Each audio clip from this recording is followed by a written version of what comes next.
so much for joining this amazing session. And amazing only because it happens once a year. And it's going to be phenomenal because I won't be doing the work. We will pray to the Siddhas and hope that the Siddhas will be doing all the work for us. We'll be giving you an experience into their teachings. So let us begin first, as we should, to make a prayer to Ganesha to remove all obstacles in this session so that you will have a magnificent session with the Siddhas. We'll just chant Ganesha, Om Gam Ganapate Namaha. Please remove all the obstacles in our path, Lord Ganesha. Gum, gum, gum, gum, gum, gum, gum, gum, gum.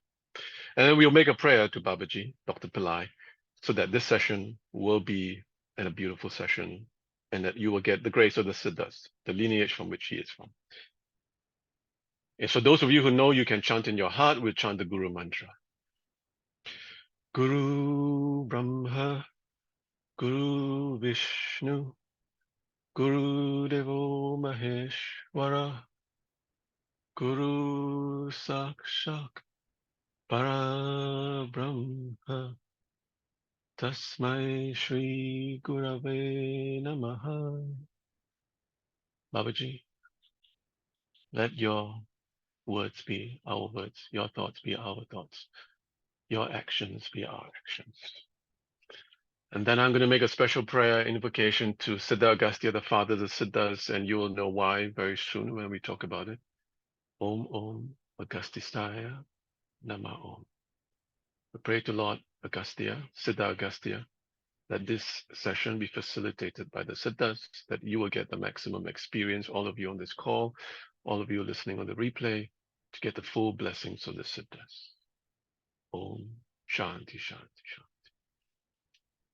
So friends, the purpose of today's session is to give you an introduction to the Siddhas and the Siddha teachings. I do this session before COVID. I used to do the session in person in Singapore, and we have many friends on this call who've attended the sessions. Thanks for joining in. It is usually a 5-hour session. So I'm trying to cram everything in Poonam, I hear a comment, my volume is low. Can you hear me? Is my volume okay? I can. I hope it's okay. If everyone could turn up their volume, I'm on full volume here. Yeah. Okay. Yeah. Thanks, Heather. Thank you. So whoever heard it, yeah, I think Michael, maybe you just pump up your volume. So in Singapore, we do this session for 5 hours, and I take people in the last 1 hour on a very deep experience of Patanjali. So I'll try and cram everything in 1.5 hours. And I hope you can enjoy. Hey, Shireen, enjoy the benefit of the session and really experience the blessings, the compassion, and the love of the Siddhas. And the Siddhas are Babaji's lineage. He comes from this tradition. He is one of the very few Siddhas who have gone to the West to make the teachings available to the world. I may also dive in that the Siddhas are mystical masters who have been in play around for thousands of years, since time immemorial. Many of you will know the Siddhas as we go along with our presentation. You will have encountered them in some form or the other, but Babaji, along with a few others, are one of the few Siddhas to go to the West to make the teachings of the Siddhas so accessible. And now, if you could go to the next slide, please, Poonam. I'll start my presentation. Yeah, I'm very excited today, and the simple reason, and I have many slides, but each slide is one word. So to prompt me what I'm going to tell you, I'm very excited today because, first of all, this happens once a year. Second, I'm going to share with you about the Siddhas, which I love so much. It's going to be also the reason I'm excited because all of us are going to get a chance to interact. I have a lot of information and knowledge I want to share. So please feel free to ask questions. I don't know what you don't know. So whatever I say, and you say, hey, I don't understand, please post in chat. Chakra and Poonam will just ask me that question. And if you don't ask me questions, I won't be able to share with you all this information that I want to. So please don't be shy about sharing, asking questions. We will have ample opportunities to do so. But the idea is this is an experiential introduction, meaning you participate, I participate, our collective energy will be amazing later. I promise you when we do the Patanjali meditation, it'll be quite phenomenal when all of us are get together meditating Patanjali. So I'm very excited about manifestation. I have been obsessed with manifestation my whole life, ever since I was a little boy. I have been obsessed with meditation, thought manifestation for 40 years. For 40 years, I have been obsessed with this topic. And if you can imagine, I'm from Singapore. Many years ago, maybe 40 years ago, a kid trying to, knowing that this was a possibility that whatever you put in your mind can manifest. It sounds so bizarre now. To me, it's absolutely normal. But imagine a kid trying to believe in this, that this was real. It was amazing. So I've been obsessed with this topic. I hope to share with you this amazing teachings that you can apply. Babaji has introduced, and Babaji, I mean Dr. Pillai, for those of you who are new. Babaji has given us so many techniques of manifestation. The purpose today is to give you maybe 3 so that you don't get overwhelmed. And I do hope that, if anything, you'll just remember 1, 2, and this video, this session will be available on replay eventually when Pillai Center uploads it, so you can, catch it again. But if you just remember 1 technique, 2 techniques, that's all you need, and the idea is to drill down and become a master of this technique, rather than be a butterfly and flit from technique to technique. Be a master, focus on 1 technique, the one that you love, and drill down into it.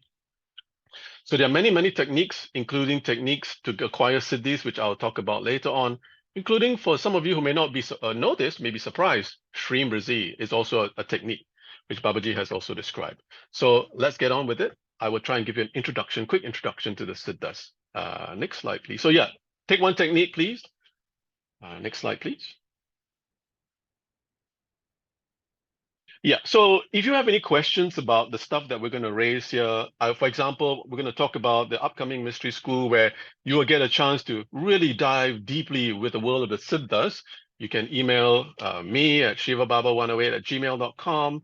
You can email or message Chakra, who's on the call, Poonam, but hopefully this email address will be useful for you to just take down shivababa108@gmail.com. This is our Dr. Pillai Asia community webpage. Next slide, please. And we are also available on YouTube, Sri Marakara. For those of you who may not know Mohini, when she was based in Singapore, it is, she used to teach a lot in Singapore. So all the tons of volumes and volumes and volumes of seminars that Mohini used to do on Babaji's teaching. So you can go to that on Sri Marakara. And all the Siddha videos, which I will be referencing in this seminar, are all on that channel, Sri Marakara. Next. 1, please. Vijay, a quick question from Raghavinder. Is that email active? It works, correct? It is indeed, but I only dip into it once a while when there's an activity. Otherwise, I would not look at it, unfortunately. Yeah, but if there's like, for example, there's an activity, like there's a trip coming, then I will look into it. Yeah. But if Raghavendra has something, then obviously I will look at it tomorrow, obviously, because I'll look at it tomorrow and in the next couple of 1 or 2 weeks. Okay, so today's seminar is an introduction to the siddhas. All of us are in some way or the other following the teachings of the siddhas. If you're working with Babaji's techniques, any of it is always the teachings of the siddhas. And it's also those of you who are curious about thought manifestation, about siddhi powers, I'll explain to you a bit. It is not as mystical and far out as it is. It is a very commonplace activity, phenomenon. As Babaji said, siddhi powers or supernormal abilities are our birthright. He made that statement very clearly. We are entitled to that gift, to exercise that divine power within us. So it is not something for you have to go to the Himalayas. You can acquire these powers, and I'll explain how. And obviously, for those who want to delve more deeply, you can join us on a Siddha Power Spot trip eventually, and you can join the Mystery School for Asia program that's coming up. So this is the goal of this seminar today. I'm going to talk to you about the siddhas. I will teach you how to establish your personal connection with the siddhas, how to manifest your desires, which will be the core of today's seminar. And this is where I hope you'll ask many questions, because we only interact once a year, and you should be, hopefully after today, taking all this information and manifesting your goals and desires, whatever you want to do. It is a fundamental rule that whatever you put in your third eye will manifest. So whatever goals that you want, you can manifest it, right? And then I really, really want to do this at the very end. We will spend about maybe 15 or half an hour doing this meditation.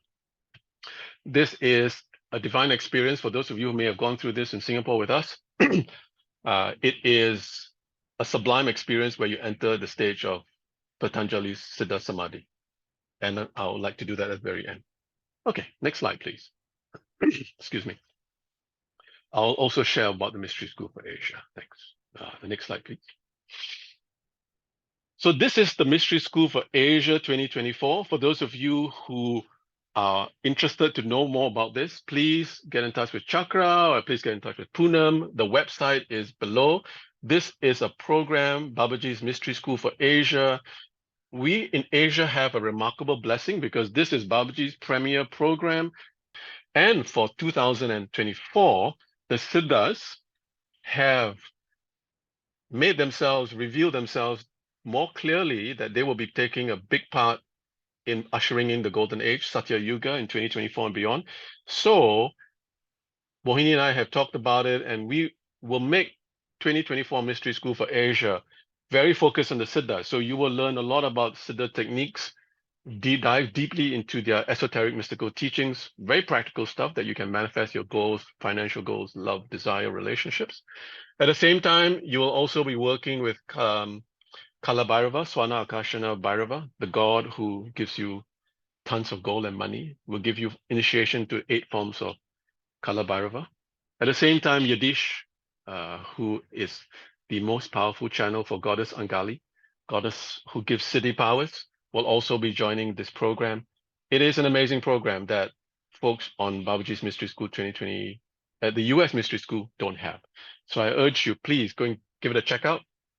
If you want to get in touch with us more about this program and ask other questions, go to the website and ask any questions after this or during the session. Next slide, please. Yeah, so don't be afraid to ask, don't be shy. This will be an experiential two-way street, and I want to give you as much information that's bursting inside of me. It's just I don't know what you don't know. So please feel free to ask anything and everything to do with manifestation, because this is something that I love very much. Next slide, please. There is a question from Sure. Shamla about whether you can work on manifesting multiple and different goals or desires. Do you want to speak to that now or later? I will speak to that later, but the answer is no. Yeah, well, and I'll explain why later. So please pose this question to me later, because then it will become more contextual when we talk about that. Yeah, and all the questions like Krishna, you have a wonderful question. Let me get to the Siddhas, and then you can post that question again so that there'll be context to your question, or else it'll just be before we even I introduce folks to the Siddhas who may not be familiar with their teachings. So please keep that question, Krishna. Happy to answer that after that. Okay, next slide, please. Yeah, so this is a tongue-in-cheek picture. It's a goldfish. Scientific studies have shown that humans have attention span of less than a goldfish of 8 to 9 seconds. So I'm very mindful that some of you may be focusing on other things. So please, I will do my best to engage you. And that's why please ask away questions at the right time. I'll open up the portal so that you can ask as many questions as possible. This is your seminar, meaning this is an opportunity for you to learn as much as possible and please extract as much as possible you can from me. Make that your goal to get everything out from me, because I want to give everything. I just don't know what you don't know. So otherwise I'll spend the next 6 hours talking when, you know, we can't do that, unfortunately. So next slide, please. Right, let's begin very quickly with who are the Siddhas.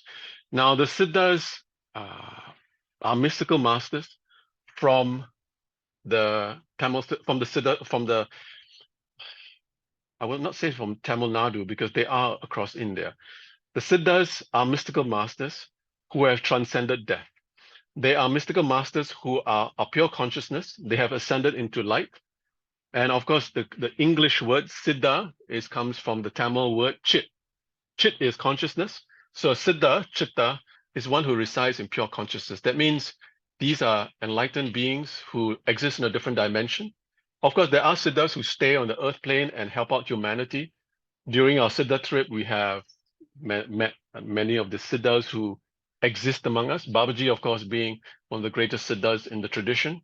He comes from, he was Agastya in a previous incarnation, along with a whole lot of other Siddhas, including Patanjali also, right? So the Siddhas understand that they're mystical masters. They exist in their light form.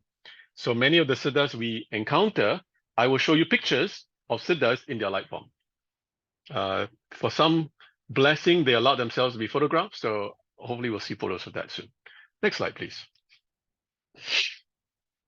They've been around for thousands of years, so since time immemorial.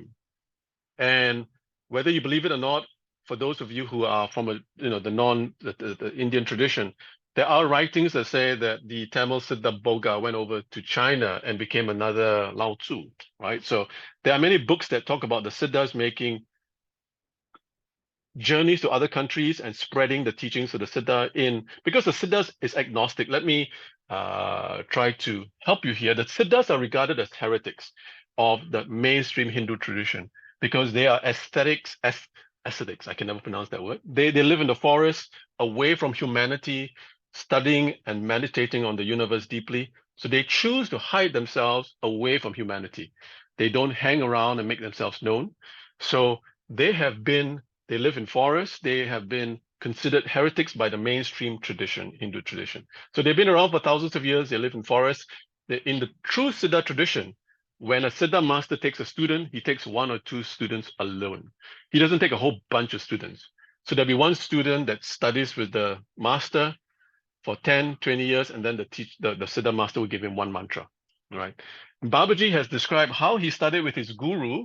One of his gurus, he used to wake up at 4 in the morning to take care of his guru for many years before the guru gave him initiation into the goddess mantra, right? So in the olden days, studying with the Siddha meant total service for years and years and years before the Siddha gave you one mantra. And it was usually a one-on-one relationship. It was never a big kind of group commercial thing. Next slide, please. The world of the Siddhas has remained unchanged in India. The most beautiful thing is and I can only reference when we go on our Siddha Power Sport trip. I've done this for the last 2012 I started. We have Che on this call, which is the pioneer on our Siddha trip. The world of the Siddhas exists amidst modern India, hidden away like a veil. They have remained hidden away from humanity, but they are there. So it's like as if imagine in the deep ocean, the Siddhas are always at the bottom of the ocean. They're always existing and keeping an eye on humanity. So they are there to help people, and they're keeping an eye on us. And at the right time, when they need, they will make themselves known to people who call on them, like very much how I will help you to call on them. Next slide, please. So Dr. Pillai Babaji has written, when he wrote one of his books, he described what the Siddhas are. They're perfected beings. They're perfect in every way.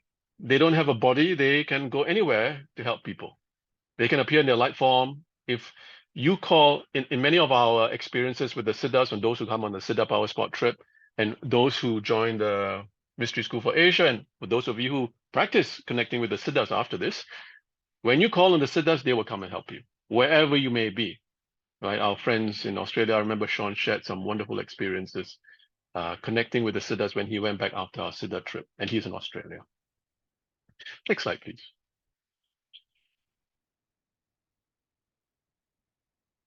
This is a classic video. Again, this video is available on our Sri Marakara channel. For those of you who want to know more about the Siddhas, Babaji was in Kutralam, the home of the Siddhas, when he spontaneously decided to record this video. The Siddhas, this is Kutralam in India, is a abode of Siddhas. We used to go there during our Siddha Power Sport trip. He's talked about the Siddhas. Please go to Sri Marakara. You can listen to Babaji speak about the Siddhas. For those of you, and obviously, those of you who are on this session today have some connection with the Siddhas. Otherwise, you would never want to join the session. You would never be interested because in some way or others, the Siddha in your soul resonates with you. That's why you are here. So know that in this birth or in the previous birth, you had some connection with the Siddhas, very much like me. The reason I'm obsessed, I'm very much in love with the Siddhas because I serve them and I'm sure I've been with them for many births, in addition to this current birth I'm in. So please understand that you are here with the Siddhas because you are here on this session because you worked with them before. You have worshipped them. You have benefited from their teachings. Otherwise, they will never call out to you. Next slide, please. I hope for those of you, if you're looking at your desktop, the Siddhas are divine beings. They show up in the most amazing places. We were on our trip. We visited a Hope Center in India. The Hope Center is part of Babaji's charity, where we help 4,000 poor kids in India every day. We feed them under Tripura Foundation. And I just took this picture. So all the pictures in the slides are from me. I took this picture using my eyes. Of course, you couldn't see, but for those of you who can see, on the bottom right-hand corner, you can see an orb. And for those of you who go to India, we go to all the Siddha power spots, you can take pictures and the Siddhas will show up as orbs because they are in their light form. They are perfect. And if you zoom in on this orb, sometimes you can see chakras, you can see faces, you can see, some people have seen Kamadhenu, the sacred cow. So amazing things you can see in these orbs. In some of the temples where we go to the Arakara temple, where Siddha Thirumula Samadhi Shrine is, when we take a picture of everyone in the dark, there'll be hundreds of thousands of orbs. So many orbs. All the Siddhas are all around us. It's the most magnificent experience ever. Right. Next slide, please. I think there's another picture of an orb, and this is at the Hope Center with the kids. Thousands. These are all the children at the Hope Center, and I just took a picture using a very simple camera, and you can see all the orbs floating above them. Because it's orbs, the kids are pure, and the orbs were there to help them and be with them. And we were in Rameshwaram, Babaji's birthplace. Rameshwaram is one of the most sacred places. Next slide, please. Now, so for those of you who may know and in your soul be here, because you are here because in your soul you love the Siddhas, you work with them, whether you know it or not. The Siddhas, whether you know it or not, their works have influenced our evolution as human beings over thousands of years. In the next slide, you will see that their teachings, especially the teachings I'm going to share with you now in a short while, have next slide, please, Puna. Next, they have influenced every aspect of human evolution. Medicine, for those of you, Ayurveda, yoga, most of you practice yoga.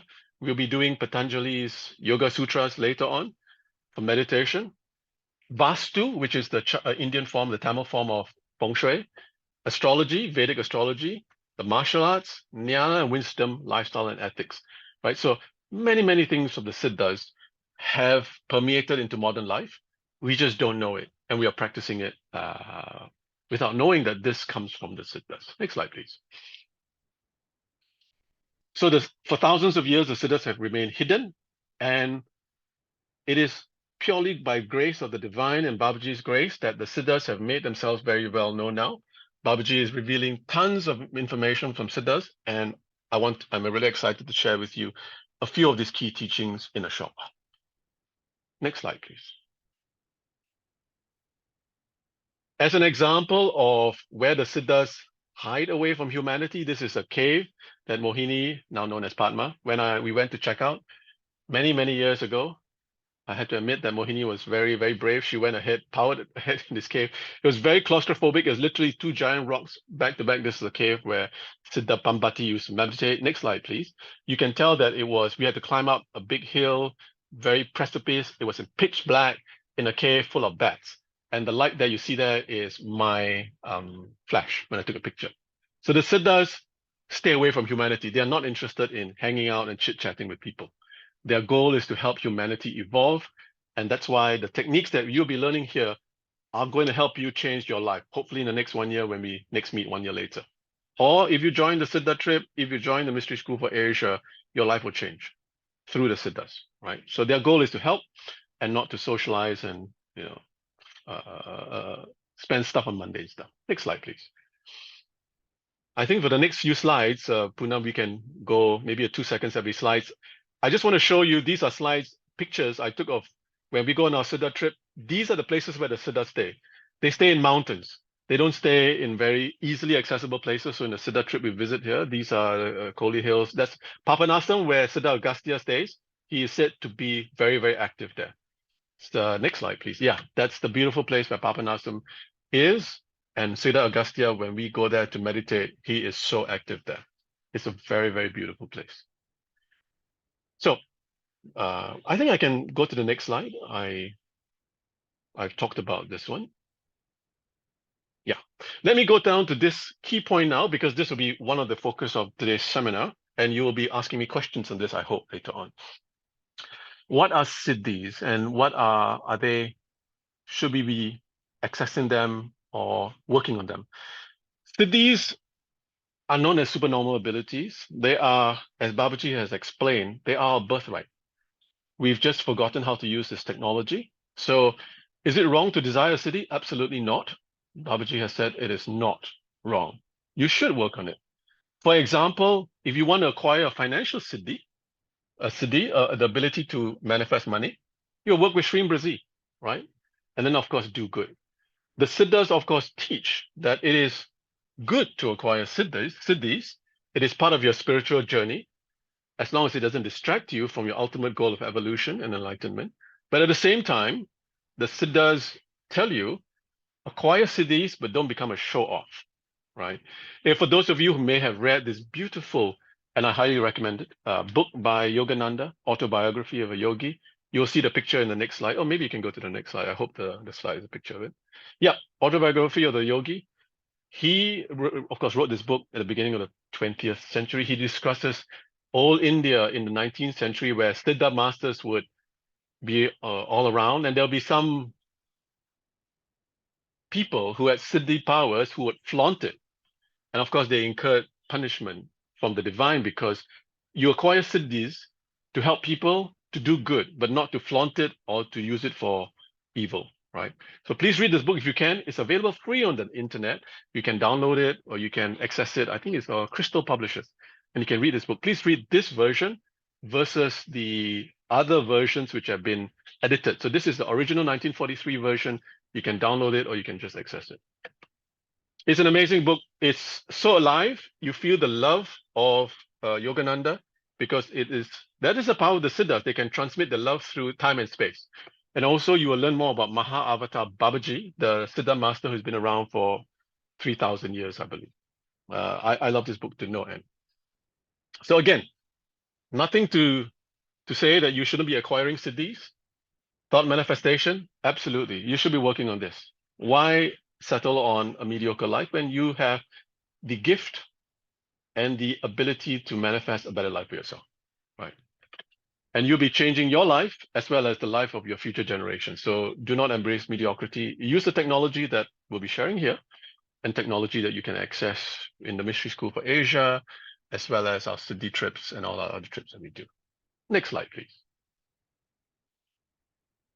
So as I said, this is a video that Babaji did a Google Hangout where he talked about Siddhi powers. And he said clearly, it is your birthright. It is your birthright, meaning it is your entitlement to be able to exercise and use the siddhi. So don't be thinking that you shouldn't work with this. It is not evil. It is your ability to connect with God and the divine, right? So these techniques that we'll be using, they will help you acquire your own powers of thought manifestation, which is a form of siddhi. If you're going to work with financial siddhi, use Sri Brasi. There are many techniques. For this purpose of the seminar, I'll just try and give you 3. Next slide, please. So you can read a lot of books about the Siddhas, Autobiography of a Yogi, Mahavatar Babaji and the 18 Siddha tradition, The Initiation, which is a beautiful book by a Westerner who encountered Mahavatar Babaji in the early 2000s. Read about it and be immersed in the world of the Siddhas. Practice the techniques that we'll be sharing today, but at the same time, for those of you who want to satisfy your mind, to learn more about the Siddhas, read these books, right? You can get them online, especially Autobiography of a Yogi, which is so beautiful and free at crystalpublishers.com. Next slide, please.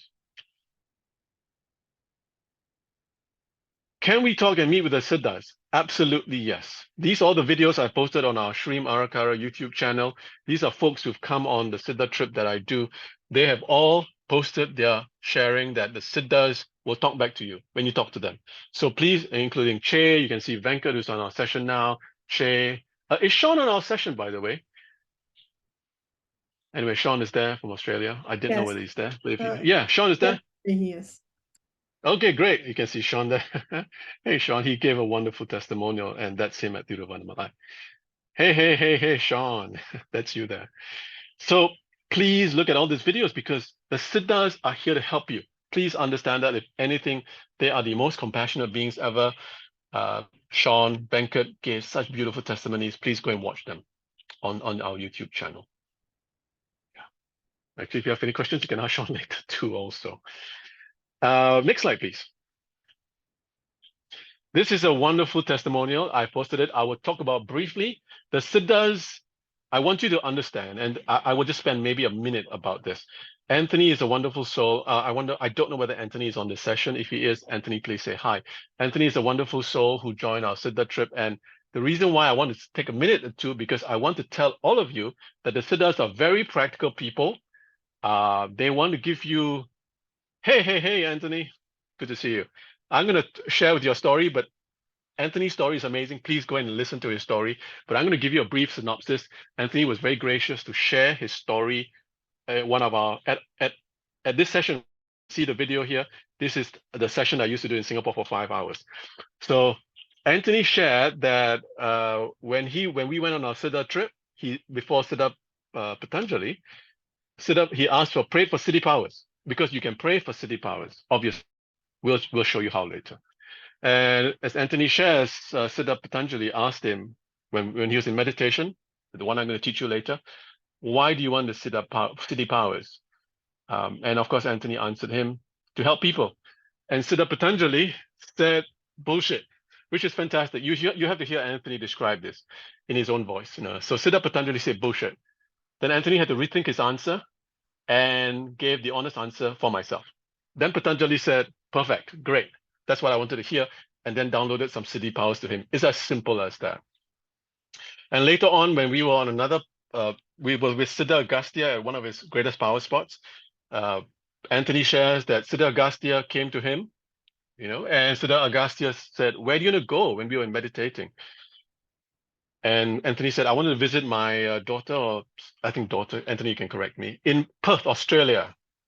And then after that, Siddha Agastya said, that's too easy. I'll take you somewhere else, and took him to a different dimension and gave him certain teachings there. Again, please go to our YouTube Sri Marakara channel, look for Anthony's amazing testimony. So the Siddhas are here to help you. They are easily accessible. We're going to give you the techniques. Please practice them. Because unfortunately, if you don't practice them, nothing is going to happen after that. And that's why I'm trying to keep things as simple. I'm going to give you 3 techniques. Each technique is just one word so that you can work with them. And it will not cost you too much time and trouble. Next slide, please.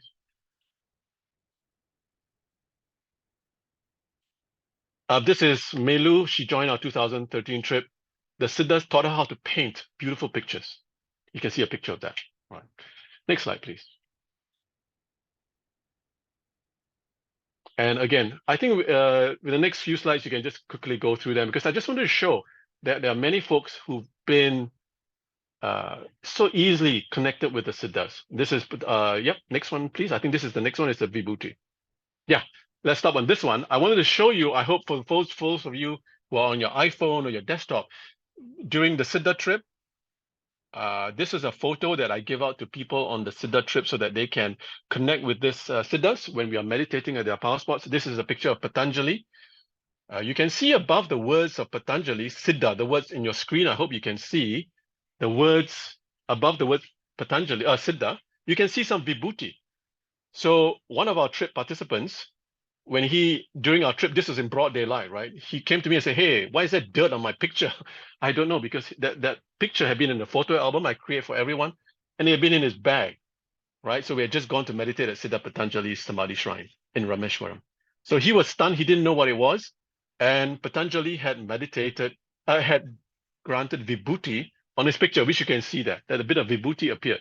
And don't forget this, please know that all this was in a photo album, and the Patanjali picture was in a photo album. So when he opened it, he showed me this, like, what's all of this? I don't understand. So it was an amazing thing to see Vibhuti manifested from Siddha Patanjali as a gift. Right, so they are very real. They are here to help you. Next one, please. So for those of you who want to know more about a Siddha Power Sport trip, I see Chakra has posted the slides, the link to the brochure. You can click on it. If you are listening to this in future, in a replay on the YouTube channel or on our Sri Marakara channel, please, it should be inserted in the description page below, or you can always get in touch with me at shivababa108@gmail.com and I'll send you the brochure. Right. This is for folks who are going to listen to this in the replay, or maybe next year or the year after, because this video will go on, be posted on our channels. Next slide, please. Right. So the Siddha trip, we will purify ourselves and we'll go to Rameshwaram and connect with the Siddhas. Can I just go to the next slide and I'll see what it is? Because I'm trying to be mindful of the time. Right. I want you to stare at this picture, please, because we'll be spending a lot of time with Siddha Patanjali later. I'm going to give you, and I want to give you an amazing experience being with him. He is one of the greatest Siddhas from the Siddha tradition. Babaji has said that he was Patanjali in his previous birth. Babaji has described that when he was a young boy in Rameshwaram, he used to sit by this shrine and enter into profound states of meditation as a 6-year-old boy without knowing why he was sitting at this point. Later on when he was much older, he found out that it was Patanjali's Samadhi shrine.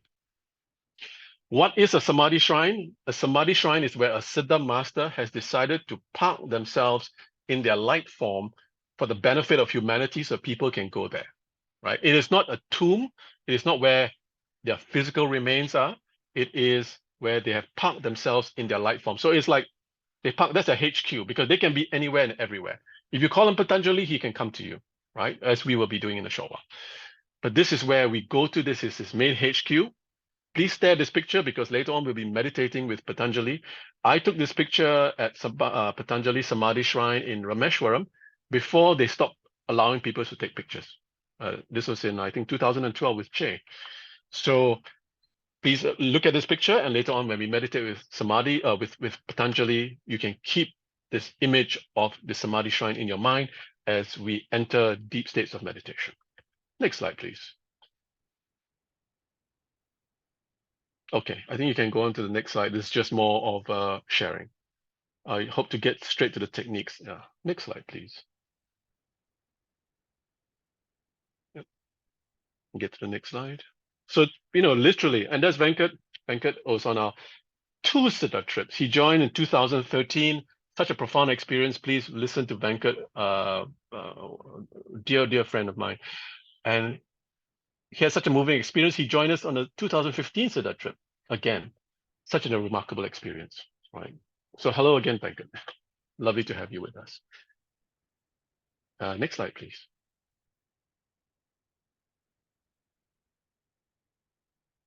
Sumathi, yeah. All these videos are available on our Srim Karakara YouTube channel, so you can go into there, check them out, learn how the Siddha Patanjali, the Siddhas give very practical advice. So for some folks, they have given them advice as to how to evolve and how to acquire Siddhi powers. For some people on our Siddha trip, they give them very practical advice, like please stop eating too much chili because you're destroying your stomach. One of our beautiful community members, Patanjali, told her, stop doing it because you're destroying your stomach. Because she loved eating chili. She calls herself a chili queen. So when you join our Siddha trip or any of our Power Spot trips, the main goal why we do these trips, I do these trips, is to be able to help you connect with these divine beings. At the same time, you donate to Tripura Foundation, Babaji's charity, US-based charity. You donate to that, and then you come on our trips. And the Siddha trip was the first trip that we started. We just celebrated the 10-year anniversary last year, 2012. 2022 marked the 10th year of our Siddha Power Sport trip. Next slide, please. Yeah, so, as when you come on the trip, the main goal is to evolve yourself, but at the same time, you will serve Babaji's charity to serve food, give food to the kids, and bring a lot of happiness and cheer and joy to them. Yeah. Next slide, please. Now, let's meet the Siddhas, right? At this stage, maybe I can open up for questions because you've been listening to me talking. Can I open up any questions? Let's take a few questions. Anything you want to ask before we get to the Siddhas and the teachings? And Chakra and Poonam can help out, read out your questions on chat. If there's none, of course, we'll go ahead. But if there's any questions that's burning, please ask away. I'm here to help as much as possible. If you asked the question earlier, you can repost it if it wasn't answered. And Venkateshwar wanted to thank you, Vijay, said your Yeah, guidance was an experience on the journey. thank you very much. I love him very much. He's a wonderful friend and a person. He was on our 2013 trip. He was the only gentleman there, where the rest of them were ladies, and wonderful to have him there. He's a lovely person. There was a question about the recording. Shashank, I believe it will be available and probably on the Shreem Aragata website or Pillai Center. Yeah, it'll be available on Pillai Center eventually. You can watch the replay on Pillai Center. We're going to try, I was talking to Mohini, now known as Padma. We're going to put it also on the Mystery School for Asia 2024 page. The link that Chakra posted, or and we can repost it again. If you just Google Mystery School for Asia 2024 page, we'll try and post it there. Because then you can learn more about the Siddhas, you can learn more about the journey that you will take. And you also get the benefit of the teaching. So yes, we will post it eventually. Can you, But at least, yes, please go on. oh, sorry, Rod Vender's question was, can we invite the Siddhas to our home? Absolutely, absolutely, absolutely. Sean on this call here, when he went on the Siddha trip in 2015, the Siddhas followed him home. Oh gosh, the name of the Siddha, is it, Sean, you can correct me, is it Siddha Vijendra? Because Siddha Vijendra followed him back to Australia and gave him very practical advice. And Sean, you can correct me in chat whether it's Siddha Vijendra. Yes, so Siddha Vijendra, because the Siddhas can be in every place at all times. And they just follow, Siddha Vijendra appeared with him in Australia and gave him very practical advice. Right. So obviously, wherever you are, the Siddhas are not limited by time and space. All you just need to know is the passwords, how to call them. We will be doing that shortly.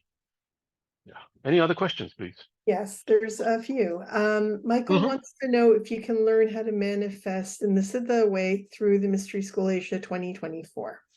1,000,000% yes. That's the focus of Mystery School 2024. We'll be focusing solely on the Siddhas because Siddha Agastya, the father of the Siddhas, has revealed to Babaji that he will be playing a critical role in bringing in the Satya Yuga, the golden age. So Siddha Mystery School 2024 for Asia will be focused on the Siddhas, their teachings, and how you can connect with the Siddhas, especially Siddha Agastya. So the answer is 1,000,000% yes. So I hope to see you on the Mystery School for Asia 2024, Michael.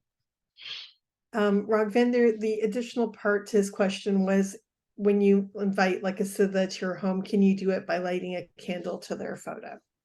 Absolutely. Absolutely. I think that's how Sean also did it. In fact, that's how we do. In fact, that's what I do every day also. You do puja in the morning, you just call on them. And then you just close your eyes and listen. And they will be with you for sure. For sure. That's a 1,000,000% promise.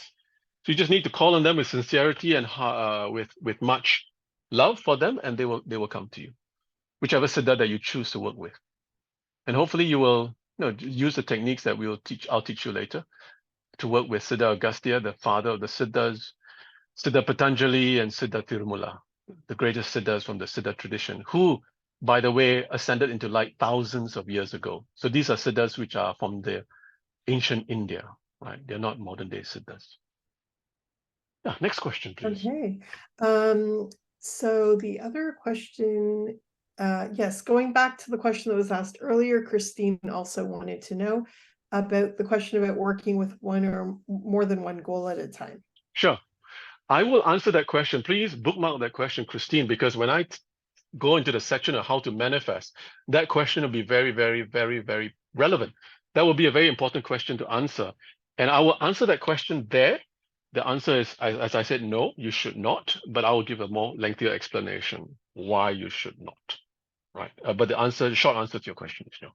And I need to explain that also because it's very important. Otherwise, you will never manifest what you want to manifest, and you're wasting your time, and you get very frustrated and say, why isn't this techniques manifesting? Why isn't this techniques working? So short answer to your question is no, but Christine, press me later on. I'll give you a more fuller answer for everyone. Okay, great. Can you speak to how many Siddhas are there? Gosh, millions. millions, millions. When we go to, there are, okay, let me just backtrack a bit. In the the lineage of the Siddhas, we have Siddha Agastya, which is the father of the Siddhas. We have the 18 Siddhas, which are regarded as the greatest Siddhas from the Siddha tradition, right? Of which Babaji has been many of them. And then we have millions of Siddhas, millions and millions and millions. So I know that for sure because when we go on our Siddha trip and I take people to all these amazing ancient temples where no one is there because where no one knows about these secret sites, right? And then I tell people we go there at night. I say, also it's all pitch darkness and we take pictures. I wish I had thought about doing that because I have so many pictures. We post pictures.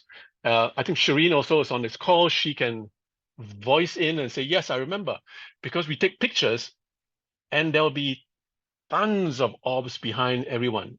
Tons. Everyone will be surrounded by divine orbs. That means that at any one point in time, you are surrounded by siddhas at all these sacred shrines. Because if you imagine humanity has been around for thousands and thousands of years, and there have been many mystical masters who transcended the human body. So there are millions of siddhas. We are working with the greatest siddhas from the tradition. Yes, Nangai also. Sis Nangai has remembered that. Sis Nangai has been on my trip many times and so grateful to her for her support. She's been on so many of my trips. So she will remember all the pictures that we've taken.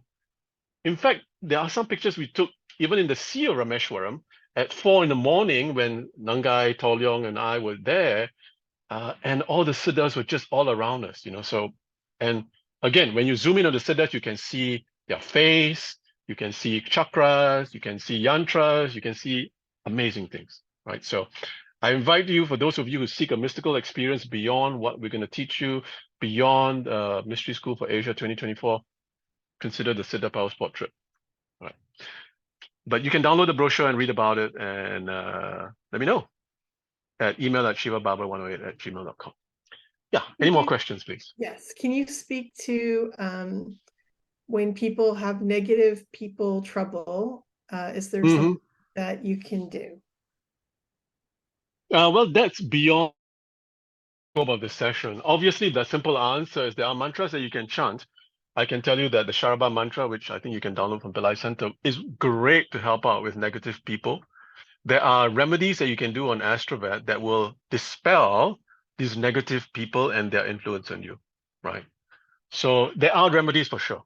And I can tell you the Sharaba mantra, which we visit the Sharaba temple. I think Sis Nangai also can attest in chat how powerful it is to visit the Sharaba temple. He will destroy all evil and negativity, and especially the evil eye, because she was profoundly affected by Sharaba. And Sis Nangai, please share with everyone your amazing experience there. Shireen also was there to help Sis Nangai, at this, because all the evil that all of us are surrounded by negative, evil people who cast aspersions on us.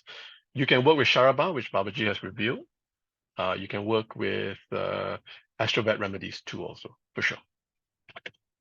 A follow-up to that question is, can you text the temple name or can you say it and Chakra can put it in the chat?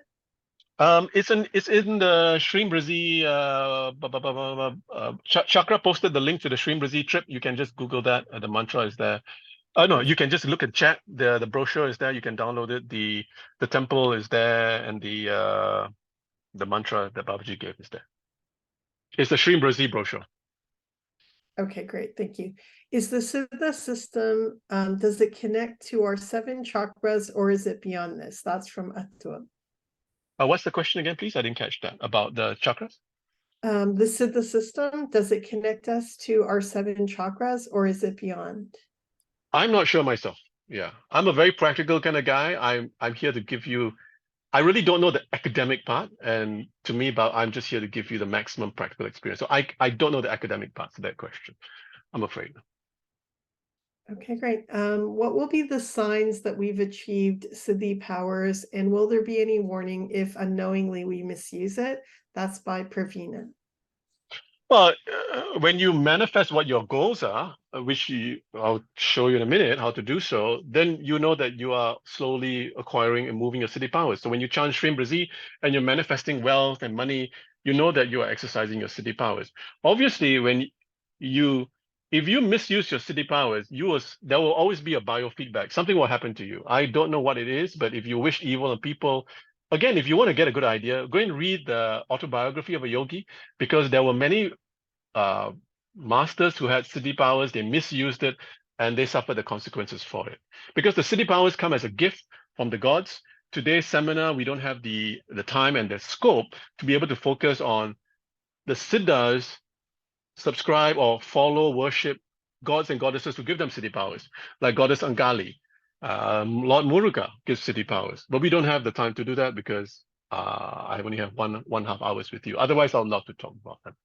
So if you misuse the Siddhi powers, there will be a biofeedback. Something will happen to you. You'll get sick. Who knows what will happen? You will suffer adverse circumstances. The trouble is, most people will not know. They will say they will not know that if they misuse their abilities, they will not connect that consequence of that misuse.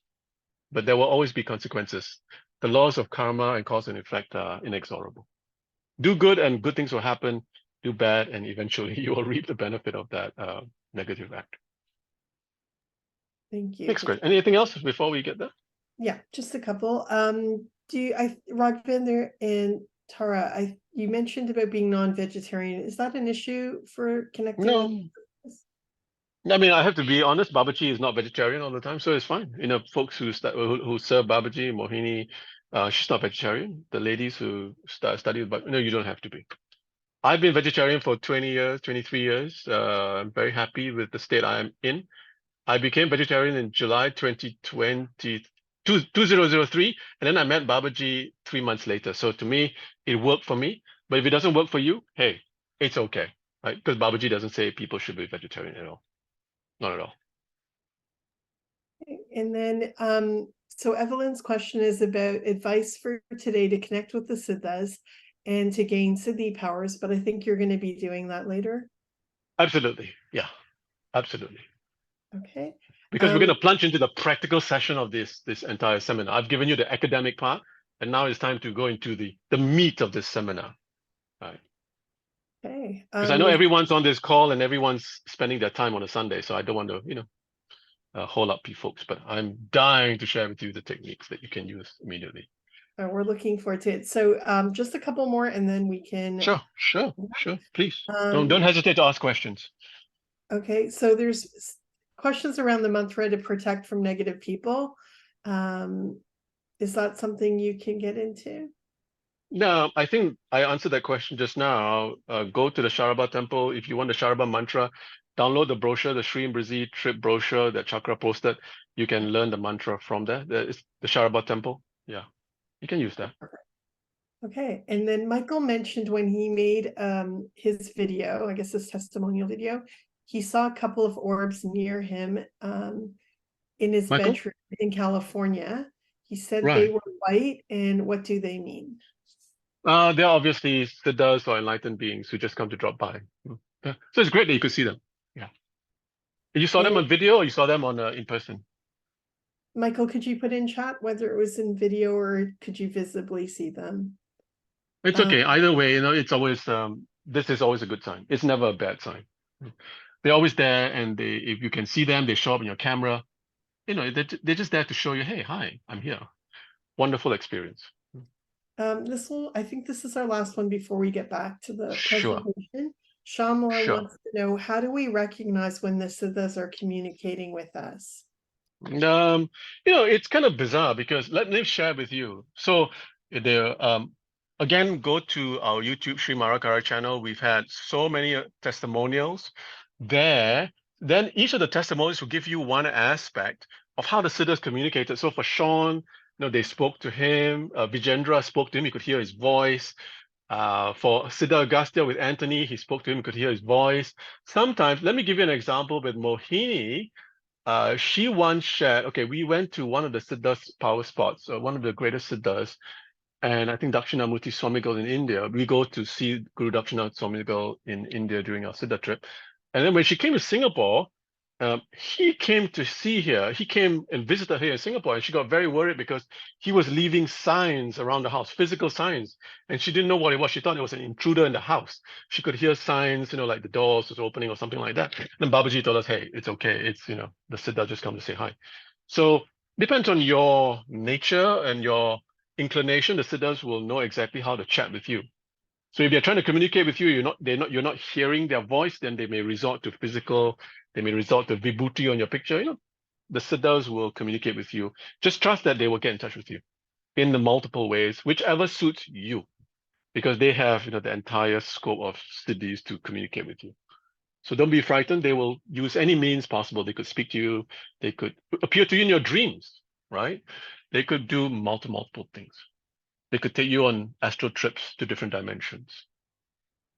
So please expect the miracle. Please expect only the most amazing experiences with the Siddhas. There is no mediocrity with the Siddhas. They're all about the ultimate divine experience. Vijay, would you mind answering Evelyn's question around why are you so sure that the orbs are siddhas and not other beings? They could be gods and goddesses for sure, right? Absolutely. They could be gods and goddesses, ascended masters, enlightened beings. I cannot, because, for example, when we take pictures in all the sacred temples, like we went to Goddess Lakshmi's birthplace in the Sri Brizi trip, we took a picture against the sky. There were hundreds of thousands of siddhas or orbs. There could be gods and goddesses for all you know, right? So there was one picture that we took of Babaji in Singapore many years ago, where Muruga's veil appeared on a picture on his thigh. The veil appeared. So yeah, God, it could be gods and goddesses too.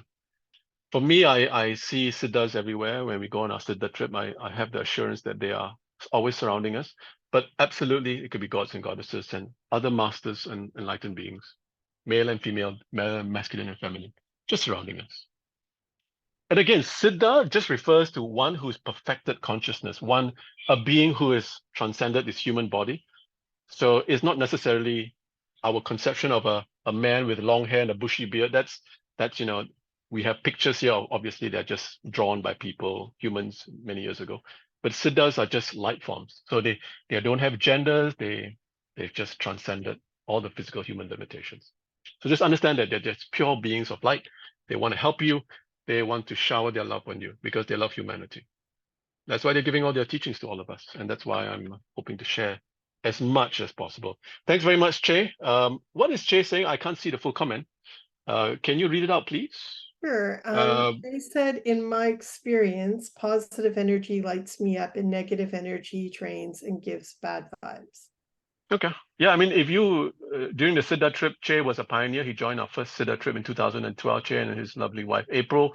And, he had an amazing experience going to Siddha Guru Dakshinamurti Swamigal's Samadhi Shrine, and he had a communion with him. He went and he saw him, and I think I don't think the video is posted, but just understand that folks, the Siddhas will appear to you in different forms. They know exactly what's best for you and what not to frighten you. So, yeah, please expect only the most miraculous things that will happen to you after this. And as you work with the Siddhas for 2024 onwards. I'm gonna just list out the 4 questions and then you can kind of address it and then move on. But Sure. It's around the fact, could the orbs be lost spirits? Could Siddha powers be mistaken for some spirit similar to that of a Ouija board? And also Michael indicated he wasn't praying to the Siddhas when the orbs showed up. So if you want to, Okay. and they just wanted to know if a picture of a Siddha on a phone screen, you can light a candle to a phone screen. Absolutely. I think that the latest question is yes, absolutely you can. But the question is, I don't know, and I wouldn't pretend to be able to answer that question about whether they're negative and positive. I just have full faith that when I go on the Siddha trips, when I pray to the Siddhas, they're all around me. The orbs that we see are just a beautiful validation of the fact that they are there with us, because they don't need to show. If you have faith, you know that they're there with you. You can hear them, you can feel them. Sometimes you can smell the beautiful fragrance. You can maybe hear a little tinkle of a bell. You know that they're there, but sometimes when they show up on pictures, it's a beautiful validation that they're saying, hey, I'm allowing myself to be photographed just for your benefit. So just have faith and the Siddhas will take care of you. And again, you have to practice these techniques as you, now I've been working with his techniques since I started studying with Babaji, and I'm sure in previous births. So in my heart of hearts, I just know that this is the way of the Siddha. Yeah. And Che, you can yeah, I see Che has posted a lovely comment also about the Siddhas, yeah. Because Che joined us so many years ago, and he's still, I hope, still reaping the benefits of that trip. Okay, let's are we good to go, Poonam? Yes, and any other questions we'll address, we can. Sure, we can address them later because I don't want folks to also wait too long before they get to the meat of this session. Let's get to the next slide, please. So please keep your questions ready when we go to the real stuff. So I'm going to introduce you to three Siddhas from the Siddha tradition. Of course, as I said, the 18 greatest Siddhas in the Siddha tradition. You can read the book, Maha Babaji and the Siddhas, 18 Siddhas. You can see pictures of them, but we want to work with three of the from the greatest Siddha tradition. As Siddha Agastya is the father of the Siddha.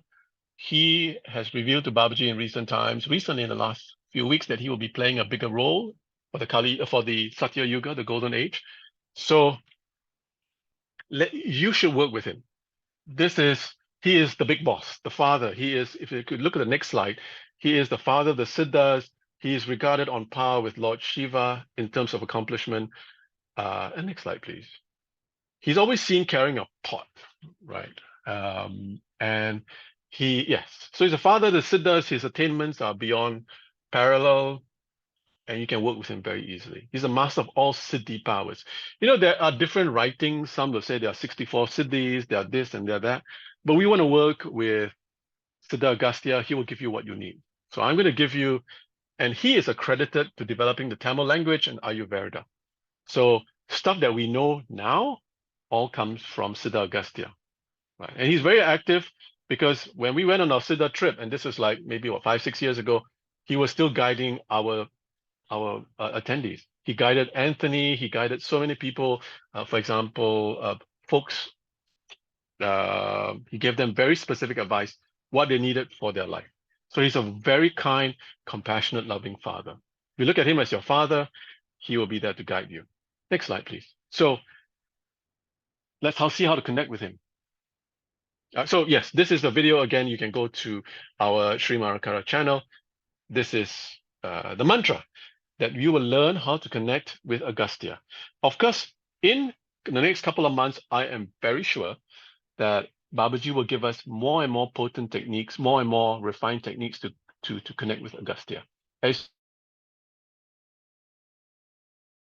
been the most basic mantra, the one I chant every day. I have a statue of Agastya. Oops, just before that, please. Just rewind. Yes, this one, please. So please, you can take note of this mantra.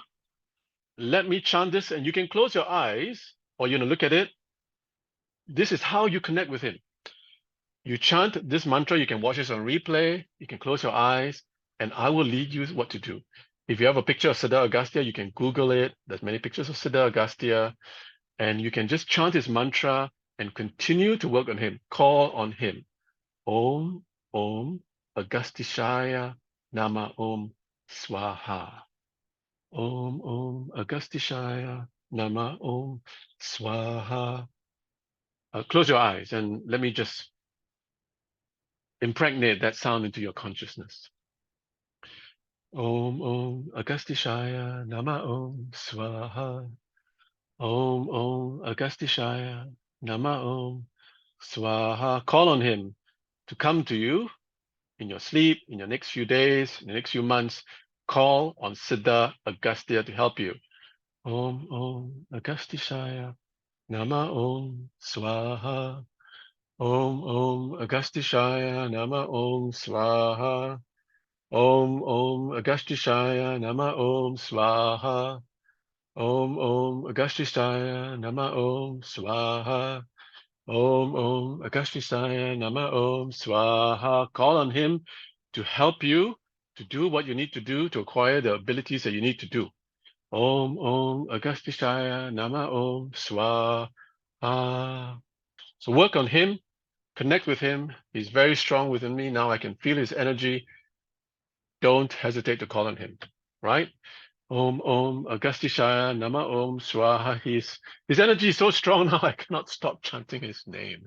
So keep chanting his name. Let's do it again because I feel his energy is so strong now. I'm gonna chant his name with a vigor and a force. You can chant it along, close your eyes, and suck in his energy into you. Om Om Agastishaya Nama Om Swaha. Om Om Agastishaya Nama Om Swaha. Call on him. Om Om Agastishaya Nama Om Swaha. Om Om Agastishaya Nama Om Swaha. Call on him. Om Om Agastishaya Nama Om Swaha. Om Om Agastishaya Nama Om Swaha. Om Om Agastishaya Nama Om Swaha. Om Om Agastishaya Nama Om Swaha. Om Om Agastishaya Nama Om Swaha. Wow, his energy is so strong now. I hope you, for some of you, if you can feel his energy, drop it in chat because I just don't want to stop chanting his name. He is very strong here. I'm just going to pray to Agastya. Please give you that experience and just help you out, right? Just go to you and just pray, Agastya, help everyone out here now. Just give them an experience of your magnificence. So if any one of you experience Agastya too while chanting this mantra, please drop it in chat. I would love to be able to feel it, but his energy is so strong now. Fantastic, Tanesh. Tanesh was also on our first Siddha trip. Such a divine being. She's had many, many experiences, amazing experiences with the divine. And she's heard sounds of lions. She's heard many beings come. Well, hands are tingling. Anga, yes. Wow, your palms are feeling hot. Fantastic. Even I can't stop chanting now. I'm going to chant Om Om Agastishaya Nama Om Swaha. Don't stop calling on him. Om Om Agastishaya Nama Om Swaha. Call on him. Om Om Agastishaya Nama Om Swaha. He wants to help you. Om Om Agastishaya Nama Om Swaha. Om Om Agastishaya Nama Om Swaha. Om Om Agastishaya Nama Om Swaha. Om Om Agastishaya Nama Om Swaha. Om Om Agastishaya Nama Om Swaha. Call on him. Om Om Agastishaya Nama Om Swaha. Oh, okay. So his energy is very strong. He's making himself clear right now. He's here. He's with all of you. I hope you can feel him now. I don't want to stop chanting actually. Just gonna go on, but I have to. So I have to beg Siddha Agastya, please give everyone the experience. I have to move on. But you can work with Siddha Agastya. I love him so much. Yeah, fantastic, Heather. Your palms are tingling. All of you should be able to feel some form. I hope you can feel something. He is so powerful. He is here. He just wants to give you, he wants to tell you, I'm here, call on me, right? So don't take this lightly. I didn't expect this, but he has come. He has given his energy. So please use his energy. Pray to him and say, be with me always. Simple. Yeah, fantastic. I see some fantastic experiences. Your third eye is tingling. Obviously, the Siddhas are saying, I'm here. Siddha Agastya is telling folks, I'm here.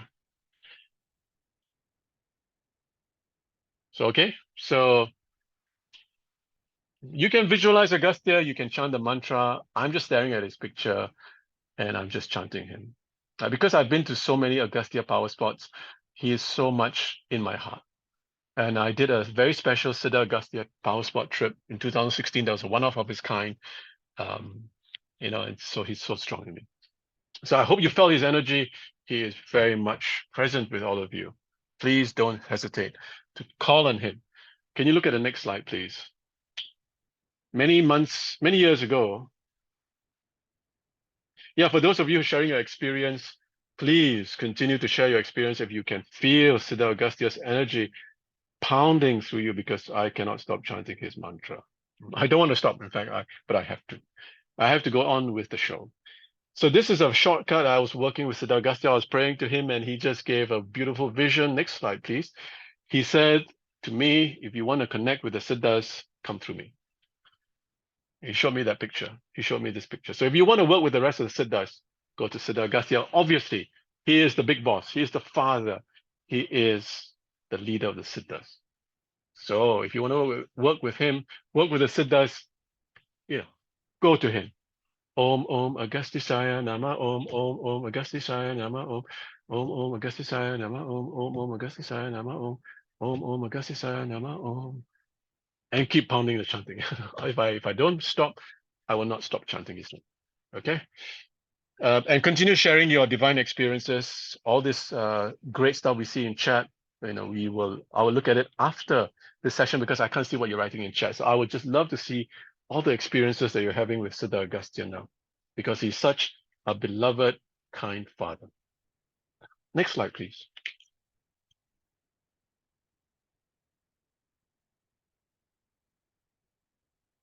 Yeah. So now let's get into the meat of our seminar 2, how to manifest. And then later on, I would tie in with Poonam, just checking that you can hear me, right? Yep, the sound is Okay, perfect. great. Thank you. Great. Okay, thank you. My headset has not died out yet. So there are 3 fundamental manifestation principles that I want you to keep in mind.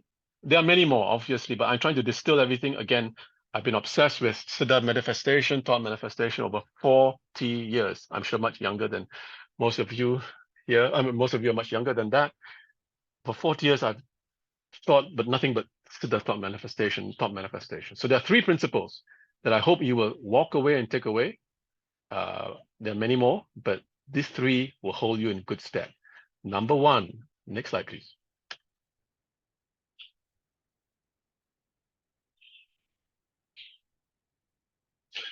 Next slide, please.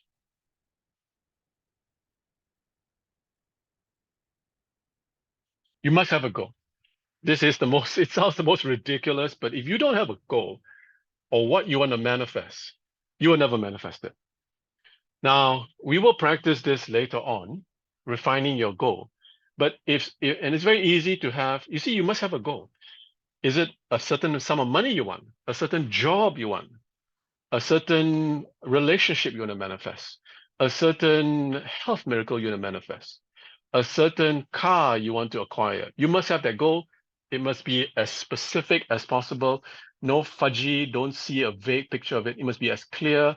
You must be able to, and we used to do this in Singapore seminars. I used to do Shrim Brizi seminars, Shrim Brizi chanting sessions, and this will be one of the teachings.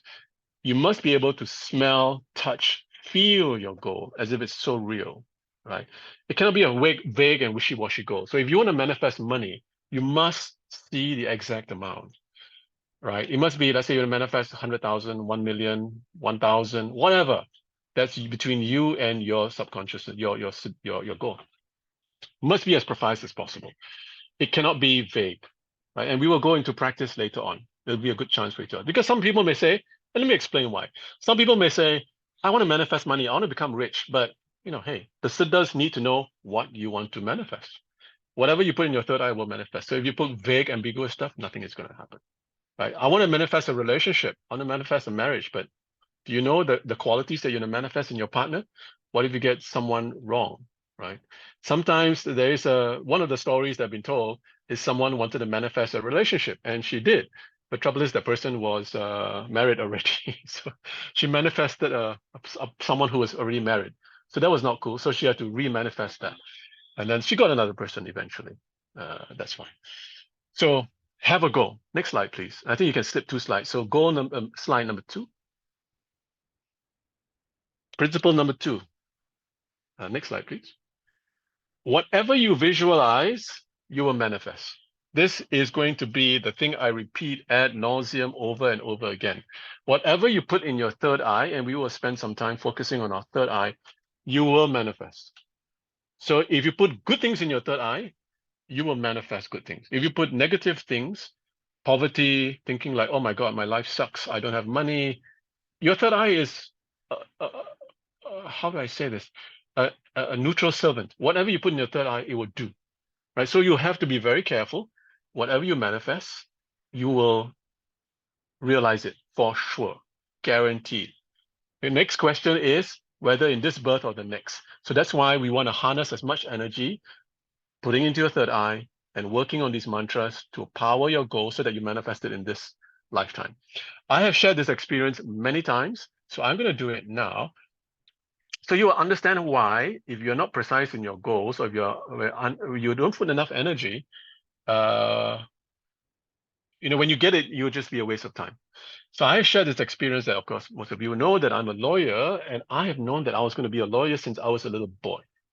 Now, since I was 13 or 14, and eventually I did go off to study law school when I was 25. Now, when I became called to the law, when I became called as a lawyer, i.e., you go to the Supreme Court, they call you as a lawyer. On that day itself, which I can remember the date very clearly, June 2001, 1st of June, I lost all desire to become a lawyer. I had fulfilled my goal. I was no longer interested in becoming a lawyer. So you can imagine, after spending a lifetime of loving this goal, it just dissipated.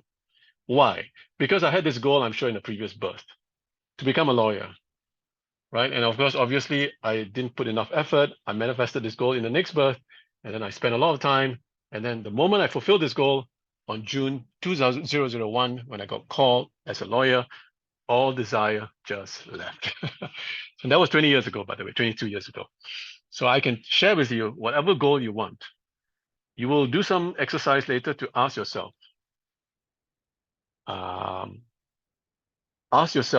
is this a goal that I want for myself?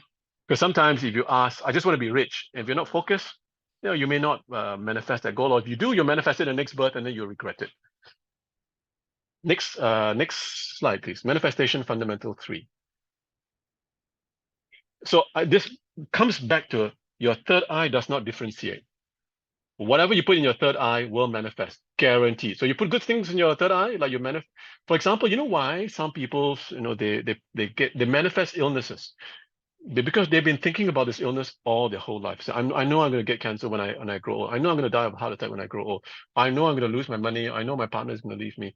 That kind of stuff. If you put that stuff in your third eye, guaranteed you'll manifest it, because your third eye is a willing slave. It is just whatever you put inside it, you'll say, okay, this is what you want. I'll bring it to you.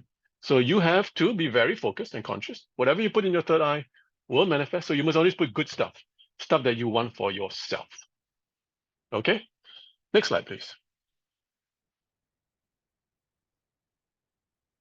Right, here is an amusing example. I want to share my example. I know, because I like to use my own stories. The next example, next slide, please. As a young man, when I first started out working, right, okay, it's a picture of a credit card. It's a picture of a platinum credit card. It's a picture of a platinum credit card issued by SMRT.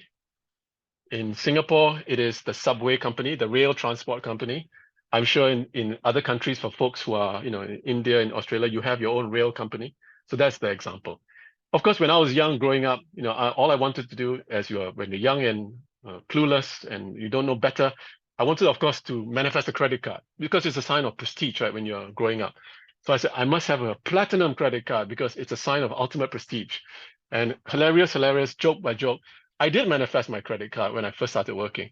It was a platinum card indeed, and it was a platinum card issued by the rail transport company. So imagine how prestigious it is. Answer, no, everyone gets it, right? So yes, the universe gave me exactly what I wanted, but not exactly a prestigious platinum card. But I did manifest it, and now anyone can manifest a platinum card. So that's a hilarious example.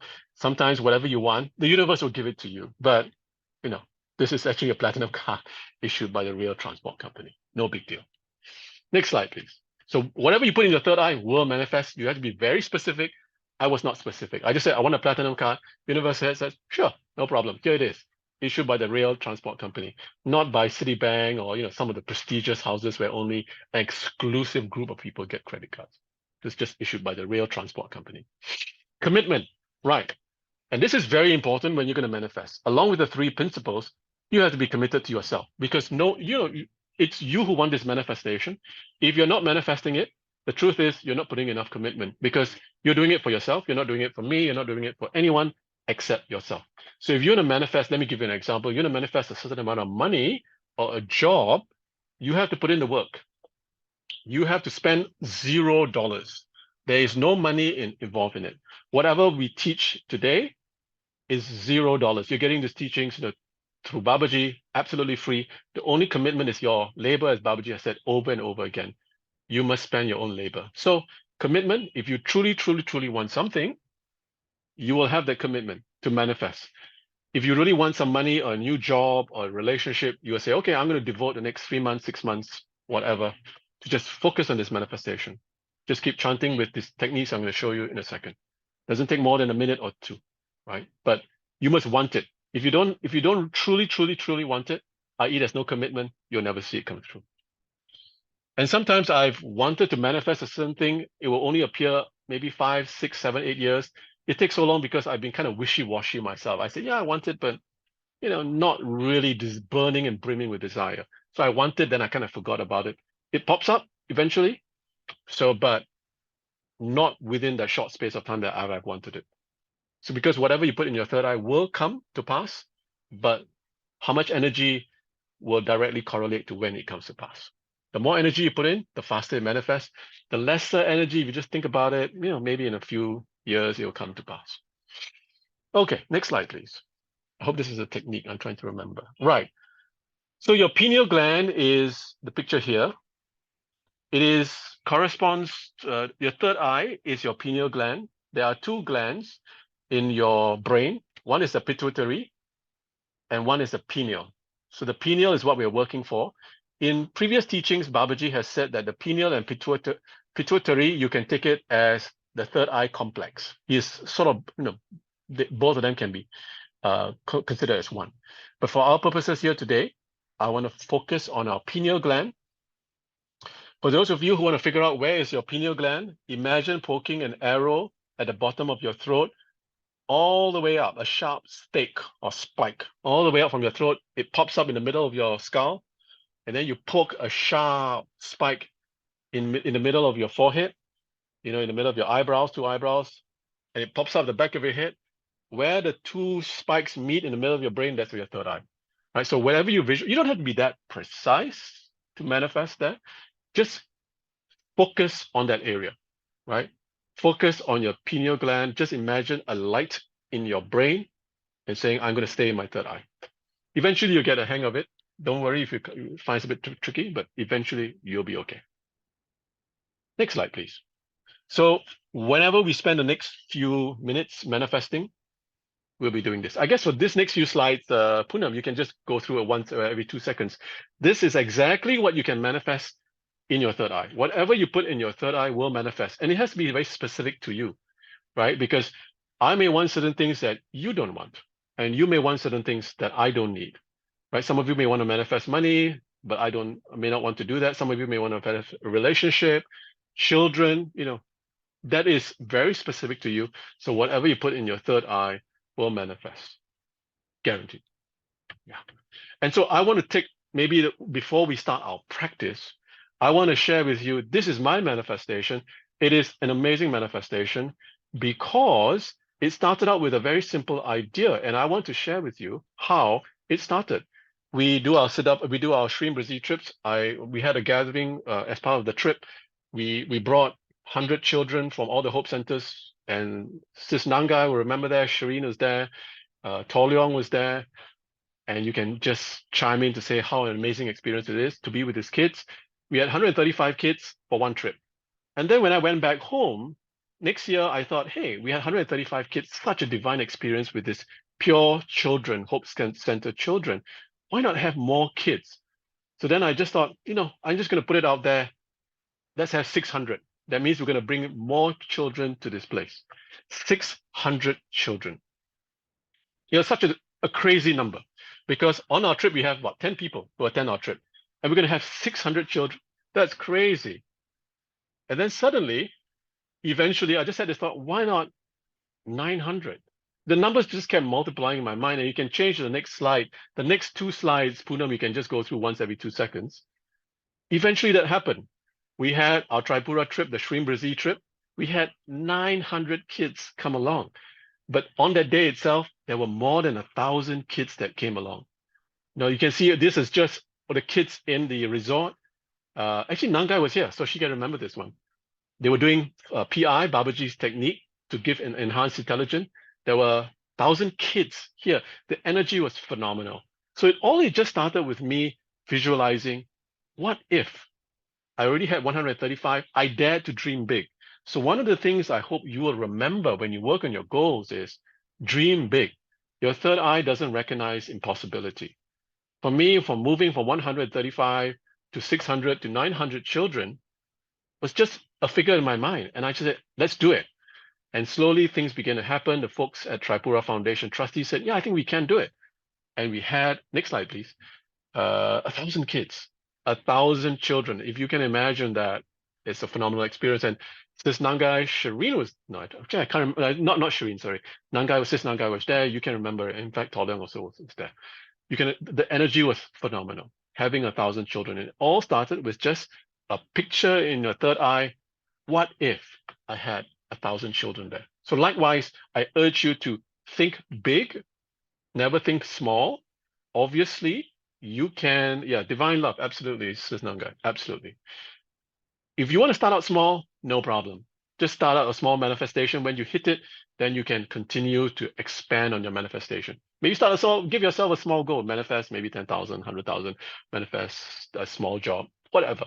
And then keep adding to that. And then you'll find the more you manifest, the more you work with these techniques, the more you accomplish, your goals will seem, when you look back at them, they say, oh gosh, they were so pretty small. I'm already thinking of bigger things. When I first started out, I wanted 135 kids, and then eventually we had 1,000 kids. So now when I think of Tripura trips, when I want to do parties, I'm thinking, how do we have 1,000 kids or more, right? So let's pause for questions. I'm sure people have some questions before I go into the actual technique. If there are no questions, I can definitely move on. But I want to give opportunities for anyone who has questions on those 3 principles that I have given. Could you please summarize the 3 principles in short? That's from Ram Prasad. Have a goal. Whatever you put in your third eye will manifest. Have a goal, visualize it in your third eye, and whatever you put in your third eye will manifest. That's as simple as it is. Whatever you put in your third eye will manifest, and you must have a goal, and the goal must be very specific. And if, for example, I give you specific, if you want to manifest a certain amount of money, visualize that exact amount. Just see it in a check, see your bank balance, be as specific as possible. If you want to manifest a car, see the exact car that you want, a Mercedes, exact silver colored, maybe a 4-door car, 2000 cc or whatever. I don't know, own a car, so I don't know all this terminology, but be as precise as possible. Go and look up pictures of cars that you want to manifest. Visualize exact amount. Visualize the person that you want to manifest your relationship with, the qualities that you want to embody. Because if you just say, I want a relationship, you may get someone who just happen to be there and it doesn't fit into your mold. So be very specific. It doesn't resort to material things, but if you want to, a health miracle, if you want to heal yourself, be very specific. I want to heal my stomach, irritable bowel. I want to heal this chest infection, something like that. Okay, can you also, Michael wanted to know if you could explain again how to locate the pineal gland, and also the third eye is the pineal gland. That's the question. The pineal gland, sure. The pineal gland is the biological reference to that organ in your body. I think it's 5 millimeters or something very small. You can actually Google pictures of the pineal gland. You can see what it really looks like in the human brain. But how you locate this is very simple. It sits in the middle of your brain. So if you close your eyes and you just visualize a light in the middle of your brain, take that's your pineal gland. If you want to give yourself a very potent visualization or feeling or sensation, imagine poking a spear from the bottom of your throat. The spear goes all the way up, pops up through the top of your skull. There's one spear there, and then poke a spear in the middle of your eyebrows. It pops up at the back of your head. Where the 2 spears meet in the middle of your skull, that's your third eye. But the easiest way, without visualizing spears poking anyone, is just see a light in the middle of your brain, a beautiful white light. That is your third eye. It is a gateway to a different dimension. As we work with the manifestation meditations, that gateway will open. That gateway will allow you to travel to different dimensions. That's how the Siddhas connect with you, right? So don't worry if you can't work at it. I've been doing this for a long, long time. So I struggle with this for a very long time because unfortunately I think too much, right? So I'm now hopefully at a peace level of place where I'm more peaceful about this kind of stuff. But I can understand if you're starting out, you're wondering where the hell's the third eye? Just that's it. Just see a light in the middle of your brain, and just accept that it is there. And then you can visualize Agastya there. You can visualize Patanjali there. You can visualize Siddha Tirumala there, right? And that's where you visualize your manifestation too. Okay. Hope I answered that question. Anything else? Can you speak to having more than one goal? A couple of people asked Sure. that. Okay. Now is the time to answer this question. This is very important, and this is because I repeat that, and I've been obsessed with this for the last 40 years. So I have done this practically many years, 40 years. If you want something, all of us have, and if you ask yourself, sometimes you should talk to yourself and ask yourself, what are your goals? Because you will find that all of us have multiple goals, right? You want money, you want relationships, you want happiness, spirituality, but there is always something that you want now. There's something which is at the top of the pack. That is the goal that you should be working on, that you truly want, right? So use that goal, focus on that passion, because when you're working with a manifestation, you must have passion. You must love that goal, because if you don't, then that goal there'll be no energy to it, because manifestation is a very passionate activity. There's so much love in attracting that goal into your life. So if you want money, and obviously if you love that goal, money, relationship, health, anything, if you want to work on a goal where you want to manifest joining our Siddha Power Sport trip, you should be thinking of that trip over and over again, right? So you have multiple goals. Pick one, the one which is at the top of the pack that you truly want. And then you're going to put all your energy on that goal. The reason why you can manifest 2 or 3 goals. You can put 2 or 3 goals. That means that every day when you want to focus on this goal, you have to enter the meditation and focus on 3 different goals, 3 different times. You literally, and all of us are, we're raised with science. You can understand that you're literally dissipating your passionate energy, focusing on these goals. You say, I want this, I want that, I want this, I want that. Just find something that you truly want immediately, because you have a whole list of goals.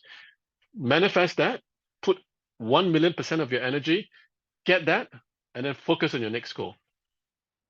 Because sometimes when you focus on one goal that you truly want, eventually you'll find that maybe that's not what I want. One of the lovely folks who joined us on our Siddha sport trip, initially her first goal, she told me this, and she was kind enough to tell me this, she wanted money. So she was focusing on money. And then during the Siddha trip, eventually the Siddhas revealed to her, that was not her true goal. Her true goal was enlightenment and to move beyond that state of limitation. So she realized her true goal. So that is why I say, if you want to manifest something, and this is because I've been working with this for the last 40 years, I can tell you, please focus on one thing that you truly want. Manifest that, put your 1,000,000% energy, attention, live it, breathe it, think it, never stop thinking about it, obsess over it. And then after that, manifest it, and then move on to your next goal.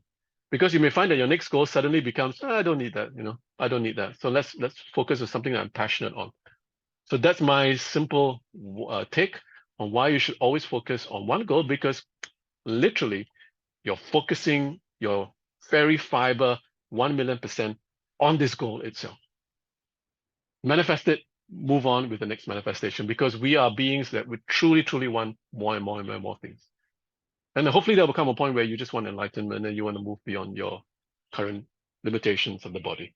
But in the moment, we need things. So keep manifesting, but focus on one goal. You can direct your 1,000,000% energy on it. Laser focus on that goal versus 3 or 2 manifestations, and you'll be dissipating your laser-like focus. I hope I've addressed that question. That's a very common question people keep asking all the time.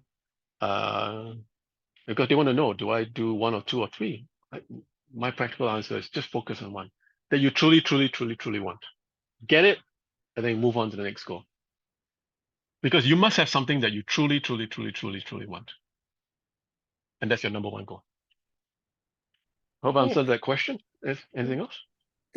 there was a follow-up question around, and I think you addressed it, but do you need to succeed on one before proceeding to the next? I And I would say think yes, do it. Yeah, I would say yes.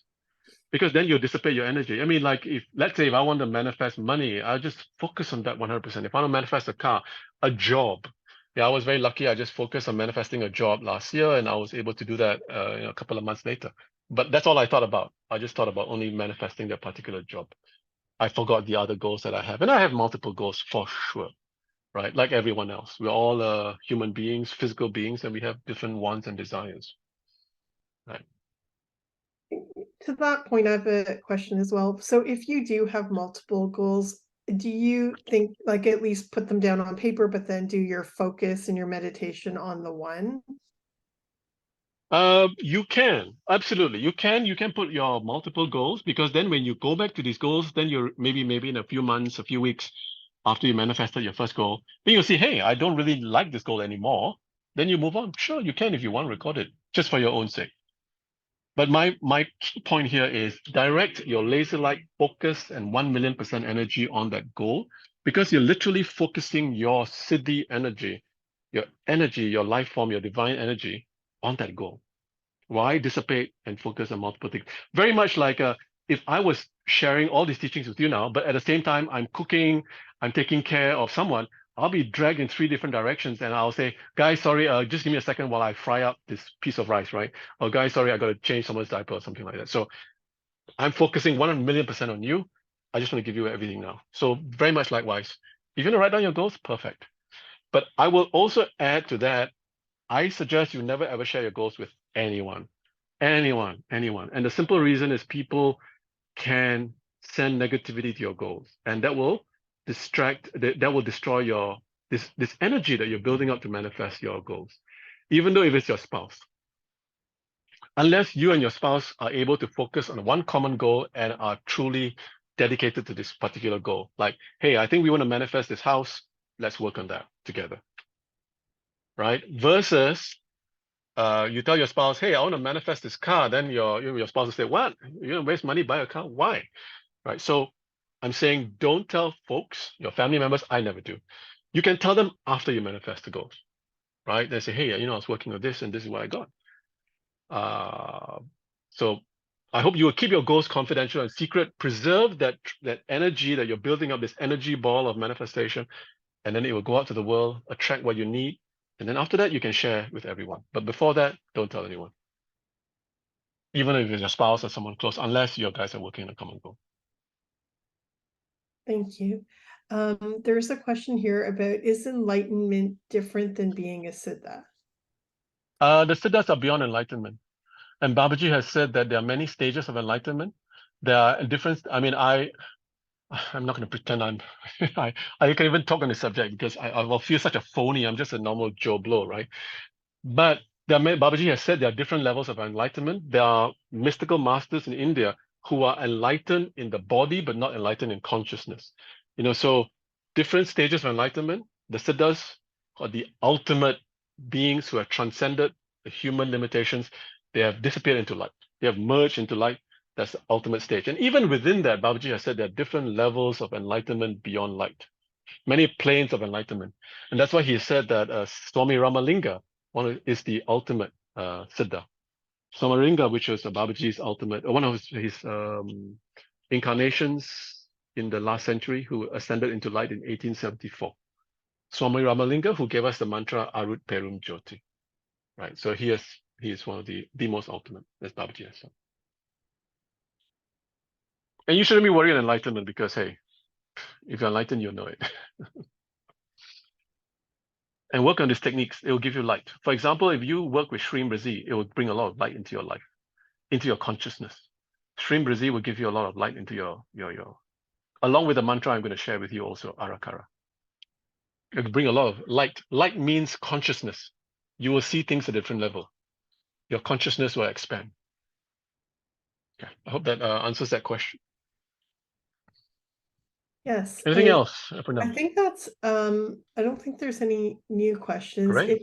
If anyone wants to put them in, we'll address them later. And sorry if I forgot anything, but I think that you addressed the most. Great. Now let's get to technique number. Don't forget, the first technique we did was Agastya's mantra. You know, you want to tomorrow, tonight, as you go to bed, you want to work with Siddha Agastya. Just keep chanting his mantra as you drift off to sleep. Now, next slide, please.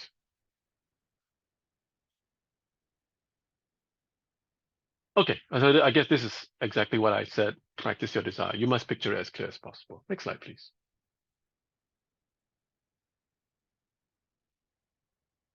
Right. This is, I hope, an important slide, which please look at the picture. It's a picture of a TV. It's a picture of a pack of Panadol. In the States, it's Tylenol. It's paracetamol. Babaji has said this many times.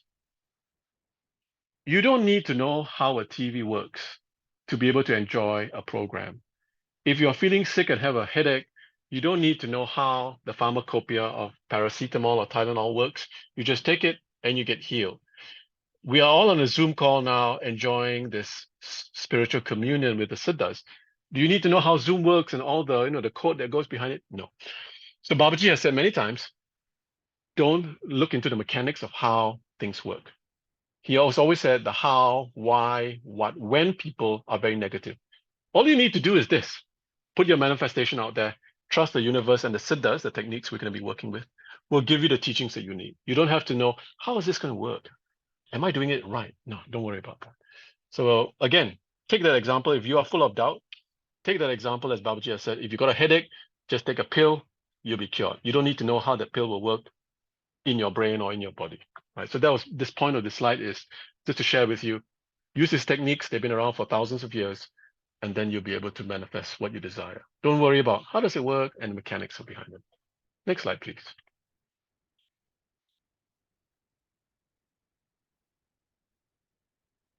Now, this will be the two techniques that the mantra, the R manifestation mantra and the Arakara mantra are somewhat connected, because R is the starting point, and the next mantra we're going to be working with, Arakara, is the evolutionary, the second phase.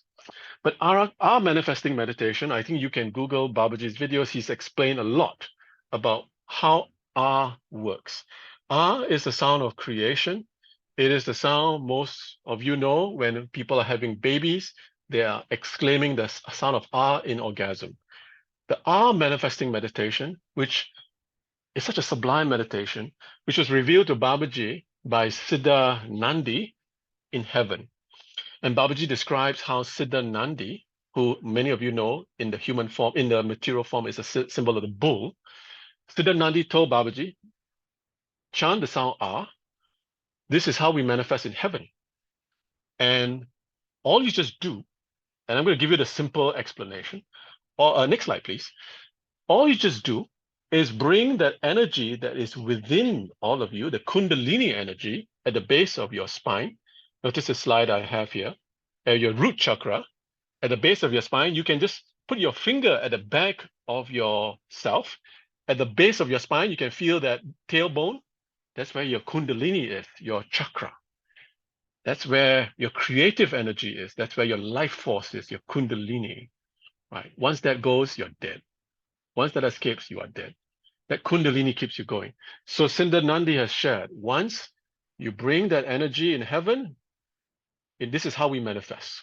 You bring that energy up, and then you bring it to your third eye, because your third eye is your gateway to manifest. And then you put the sound ah there and visualize what you want. I'm just giving you the brief explanation. We will have a practice in a short while. And you will manifest, because literally you're harmonizing the creative universe energies and then blasting a manifestation and then manifest whatever you want. Those of you who need an academic understanding, you can go to Wayne Dyer's book. Babaji gave him that manifestation. Mohini was the one who sent Wayne Dyer, Dr. Wayne Dyer, the father of spirituality in the US, the R manifestation meditation in cassette. Sent it to Wayne Dyer. He got it. He practiced it. He thought about it. People were manifesting obscene amount of money. Children, pregnant women were getting pregnant. So he wrote a book about it. If you want to look at it, it's called Manifesting Your Destiny. And that's how I found Babaji in the year 2000. A very profound book. But that is basically the R manifesting meditation. It sounds so simple, But it may be a bit tricky because some of you, we have to grapple with how do we bring the energy from the Kundalini all the way to the third eye chakra. So we will do a practice now. All you have to do is close your eyes. And I hope you will have your phone. Oh, sorry. You have no distractions around you because you'll be looking inside of you, right?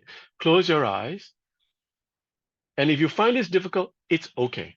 Just keep practicing. For those of you who are new to this, I took many years to understand and internalize the arm meditation. So close your eyes and then you visualize your spine. Only see your spine in your body. Your spine is a luminescent spear. Imagine it to be a straight arrow or straight bar from stretching from the base of your root spine, your tailbone, all the way to your third eye in the middle of your brain. So you can't look anything else in your body. All you just see is a glowing rod in your body, which is your spine. And now look at the base of your spine and you're going to chant the sound, ah. Now you can do this quietly to yourself because the ah is a very passionate meditation and people around you may feel like, what on earth is this person doing? But for practice sake, you can chant ah and just bring ah, the creative energy ah to your root of your base of your spine. Start seeing a ball of energy forming there. Keep chanting ah. Feel, keep sending ah into that. You're awakening your kundalini. You're bringing that ball of energy. See that ball of energy just filling your root chakra, your spine, your base of your root chakra, your root chakra. And then you keep chanting. As you chant ah, see the ball of light going up into your next chakra. I'm not going to rush it all the way up to your third eye because it may be too fast. I'm going to do it very gradually. See the ball of light as you chant, ah, going into your sex chakra, which is at your privates area. Just keep chanting ah and see this ball of energy alive, swirling with energy. And that's a creative energy. Keep powering ah into it. Bring the sound, the ball of energy now into your navel chakra, which is at your navel, belly button. See that ball of white light there, your navel. And now bring that ball up to your heart chakra, which is at your spine, your chest, in the middle of your chest, your heart chakra. See that giant ball of light there, right? Just keep chanting ah while I'm talking to you. And then bring that ball of energy up to your throat chakra. Put all that passion of ah into your throat chakra and then bring it up. See that ball swirling in your throat chakra. Feel the energy there. You should be able to feel the energy, that giant ball of energy, because there's nothing else in your life now. Just feel that ball of white energy swirling in your throat chakra. And now bring that ball of energy into your third eye, the middle of your brain. Keep chanting the sound into that ball of energy. Ah, ah, ah, ah. With a lot of passion, with a lot of emotion, because our meditation is a very passionate meditation. Keep chanting and then as you chant slowly see your manifestation in your third eye. See your manifestation. I'll give an example. Maybe you don't want to manifest $10,000. See $10,000 in your third eye. See that ball of light. See $10,000 in that ball of light. And as you chant, see the sound. Feel the energy of blasting that $10,000. See and really merging with that 10,000. See that just vibrating, becoming one with that 10,000 image in your third eye. You want to manifest a pregnancy, you want to manifest a relationship, see that loving relationship in the third eye, keep chanting, see that ball of light there. And then keep chanting, keep chanting, keep chanting, keep chanting, keep chanting. You can spend as much time as you want. you can keep doing, so you can open your eyes now. I want to give you an example of what is it like. I will ask for experiences after this, but you can do this one shot. You can bring up the R to your third eye, or you can do it repeatedly, because I have, when I first started out, I was struggling with the R manifestation. I think too much.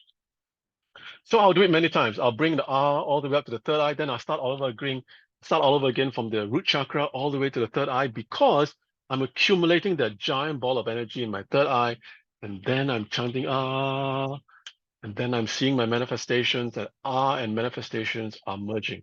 So you're harnessing the creative power of the universe, the divine, into your manifestation. And then that's how you manifest. As Babaji described, and you can see that in Wayne Dyer's book, the name of God all have the sound Ah, Yahweh, Allah, God, Ra in Egypt. It's featured in Wayne Dyer's book, I think chapter 8 or 9. Babaji told Wayne Dyer, go and check out the names of God, because God's energy is pure creation, energy of creation. Shiva, right? Oh. So now, next slide, please.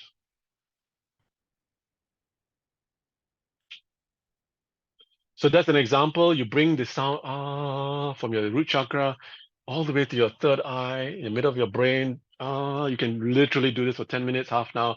It's your choice. How much energy you want to put into it, and then visualize your manifestation. Blast your manifestation with this energy of creation. Pow! You're sending it out to the universe. You're creating your thought form. It will come to three-dimensional form eventually. Um, experiences now. Anyone had any experiences you'd like to share? You had any questions? Please feel free to do it now.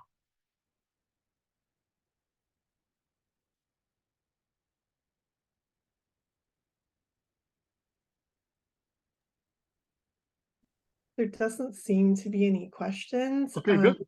I do have one though. Like, should you Sure, think please. your goal first and then get into the meditation?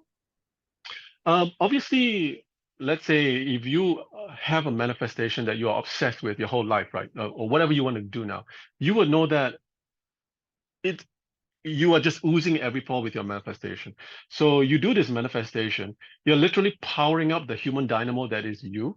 You're bringing all this energy from your Kundalini sex chakra, your root chakra, where your life force is. Bring it up to your third eye, which is the gateway to manifestation. And then after you've accumulated this energy in your third eye, you drop your manifestation there, because you're literally seeding your manifestation and empowering it with the energy of creation. So you don't have to think about it until you've accumulated this energy in your third eye. Your third eye is nothing but a ball of white energy. Ah, obviously you can put more passion in it as you're chanting by yourself. You can do it loud or you can do it quietly. You can literally go for it, and then drop in your manifestation, send the sound ah, let it blend, let it merge, let it just disintegrate your manifestation, and then this is how you create. This is as Siddha says, this is what they do in heaven. They manifest straight from the third eye. That's why sometimes you will see visualized representation of people, drawings of, in the middle of your brain, you see an eye. That's where you are accessing a different dimension. Thank you. There are some questions now. Sure. The question is from Ram Prasad about whether you have to move up until the third eye and not go above that, or Nope, third eye. Yeah, that's that, Babaji's teaching. okay. And then should the color of light be white?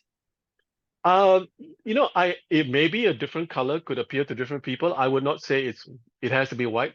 I see white, a white light. If it's a different color, please, by all means, I would not restrict it to anyone. But the idea is you're harnessing the power of Kundalini, which is your birthright. It is the energy in you, and you're bringing out the energy. So as Babaji has taught, there are two ways to expel this energy. You either expel it during sex, it comes out and you chant ah, especially for men, or you harness this energy, you store this energy, you bring it up through that pure will of yours by chanting I and bring it up, plonk it into your third eye, and then pow, you're manifesting.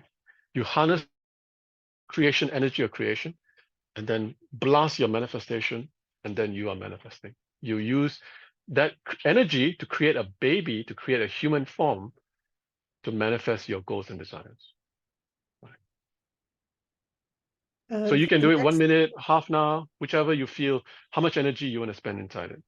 I have found that when I do it at night, it is more powerful, less distraction from the universe or the world. The earth plane is more silent. You do it at night, you'll find you have a more potent divine experience. But that's just only a pro tip for those who want to try it. thank you. The next question is, should we visualize the ball of light on the pineal gland? Yeah, pineal gland, yes. After you bring it up from your spine, the base of your spine, as it, moving up, up, goes to the throat chakra, which is in your throat, and then it ends up in your pineal gland. So your whole pineal gland is just a giant ball of light. Becomes, imagine it's like a blinding ball of light. You look into this ball of light in your third eye, it's just a blinding ball of light. That is just just send all the energy inside. Yeah. Just see that ball of light in your third eye, which is in the middle of your brain. Great, that's all the questions for now. Great. Okay. So that's one technique. And the second technique is a Siddha manifesting technique. Next slide, please. Okay, so I guess I've given pointers. Let me just give a pointer. The pointer is use this technique. I struggle with it, and I have only come to terms with this technique after 20 years of practicing it. When I first started out, because I'm such a, thinking too much, I think too much, I tried to do it like, how do I chant? I struggle with it. But after now, it's so natural. So give yourself the time, be patient with yourself, slowly work on it. You're literally, all you have to know is you're bringing up that energy you have as your own birthright in your root chakra, your spine chakra. Without the energy, you'll be dead, right? You will die without that energy. And that energy is used to create a baby. You bring that energy up to your third eye chakra and put your manifestation there. Let the energy merge with your manifestation and keep working on it and see the miracles happen. People have accomplished tremendous miracles. If you want to go, just go and Google Dr. Wayne Dyer's book.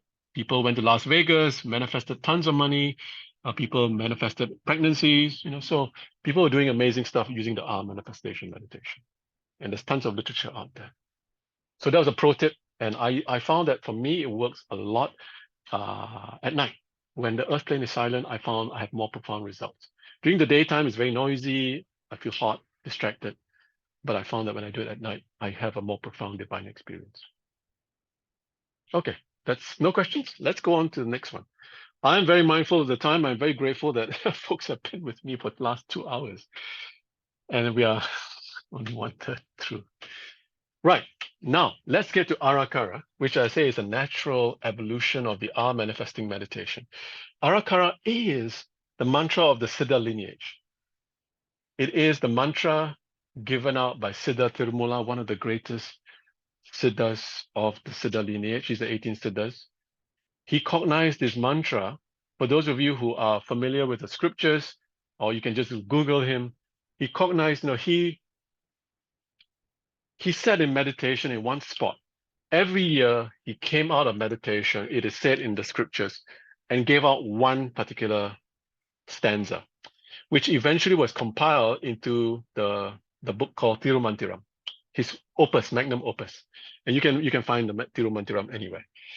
And so it is said that he did this over maybe 1,000 years or hundreds of years, because every year he'll come out of meditation. So Arakara was the technique that he came out.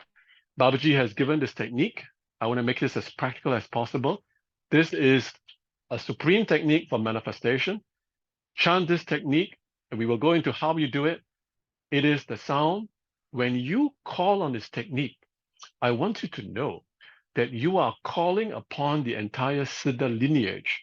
You are drawing on the energy of the entire Siddha lineage for thousands of years, and they're all with you, all encapsulated in this very beautiful mantra, Arakara. And Arakara can be broken down for those of you who need an intellectual understanding. The next slide, please.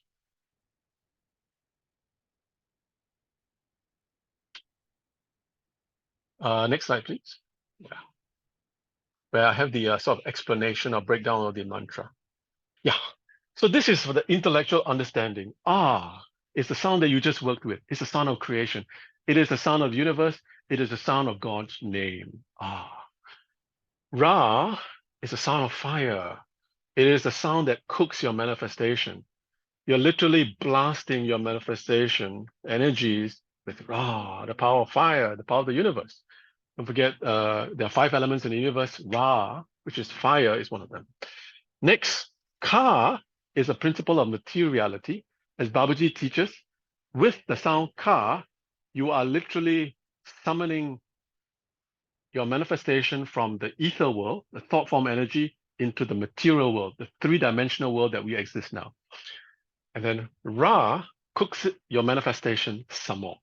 So when you chant Ara, Kara, Ara, Kara, Ara, Kara, you are literally empowering your manifestation with the sound of creation. You're cooking and you're summoning your manifestation from the ether world, because whatever you put in your third eye will manifest. If you are putting something in your third eye now, that manifestation is already being created in a different dimension. It is now being brought into physical form in this dimension. So Arakara will help you chant, will help you manifest your goals. And while the R meditation is a very passionate meditation that you chant, you bring from the root of your spine all the way to your third eye, Arakara can be a mantra that you just chant, Arakara, Arakara, Arakara, Arakara. You can use this mantra while walking, while chanting, while going about your daily life. Chant it and visualize your manifestation in your third eye, right? So you can close your eyes now. And unfortunately, there is no recording of it available, but there was a very beautiful recording. Actually, Babaji has recorded a beautiful tape. I think you can go on YouTube where, he chants Arakara in a very haunting, Arakara, Arakara, Arakara, Arakara, Arakara, Arakara, Arakara. And it's a very haunting, when you hear it, your skin just goosebumps, because that is the sound of the Siddha lineage, all encapsulated in this very beautiful mantra. So this mantra will help you manifest whatever you want to. And take this mantra for yourself. When you just know that when you chant this mantra, the world of the Siddhas are all with you. And chant it so you can close your eyes now. I'm going to give you the experience of how you're going to go about doing it. Close your eyes now. We thank Siddha Tirumula. I will offer a thanks to him for giving this mantra to the world. It is a mantra of the Siddha lineage. You close your eyes, you see your manifestation in your third eye, and just chant Ara Kara, Ara Kara. In your third eye, Ara Kara. And see Ara Kara, Ara Kara, slowly mingling, joining, swirling with your manifestation. Arakara. Your manifestations to be a visual picture in your third eye. Arakara. See Arakara. Feel Arakara. Merging with your manifestation. Arakara. Arakara. The more you work with Arakara, the more you will acquire this power of thought manifestation. The ability to put something in the third eye to manifest. Right? So that is the byproduct of working with Arakara. But if you want to manifest a specific manifestation, put that manifestation in the third eye and just Arakara, Arakara. Obviously, when we go on our Siddha trip, we sit at the spot where Siddha Tirumula manifested on his Samadhi shrine, and the experience is sublime to just be with him and chant Arakara, Arakara, Arakara, Arakara. Or you can close your eyes, put the manifestation in your third eye. Arakara, Arakara, Arakara, Arakara, Arakara, Arakara, Arakara, Arakara. Keep chanting Arakara. You can sing this to yourself. Arakara, Arakara, Arakara, Arakara, Arakara, Arakara, Arakara. Keep chanting in your third eye. Feel Arakara merging, blending with your manifestation. Ah, sound of creation. Ra, energy of fire to cook your manifestation. Ka, the principle of materiality. It's summoning your manifestation from the dimension, the ether dimension, where your manifestation is already there. bringing it into the real world here. And Ra cooks it again. Ara, kara, ara, kara, ara, kara. Go on chanting it. Ara, kara, ara, kara, ara, kara, ra, kara, ra, kara, ara, kara, ra, kara, ara, kara, ra, kara, ara, kara, ra, kara, ra, kara. The faster you chant it, the more you chant it into your third eye, the less chance you have of intervening thoughts disturbing you, and all you will think about is ara, kara, ara, kara, ara, kara. And then one day you acquire the power of thought manifestation, because your consciousness is all arakara, the mantra of the Siddha lineage, the mantra of thought manifestation. Right? So if you want to practice arakara, you can go to Babaji. He has a beautiful sounds of manifesting. You can go to YouTube. There's there. You can go to Pillai Center. All you have to do is very simple. Close your eyes. See your manifestation in the third eye.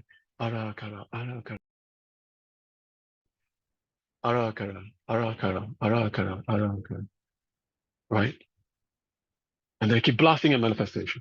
Sorry, Poonam, I hit something. Could you hear me now? Have I gone silent suddenly? Can you please hear me? Because I hit something. I'm just worried I gone silent. It's all perfect. We can all hear you. Perfect. Thank you. Thank you. Thank you. So I still can hear Babaji chanting that haunting sound. So if you want to chant it also in your third eye, you can sing it. Ara, kara, ara, kara, ara, kara, ara, kara, ara, kara, ara, kara, ara, kara. And just keep chanting again and again into your third eye, slowly as you work with this mantra, not today, tomorrow, as you work with it over the weeks and months ahead. Slowly you will see yourself being able to manifest your thoughts very easily, because you're acquiring the power of thought manifestation with this mantra.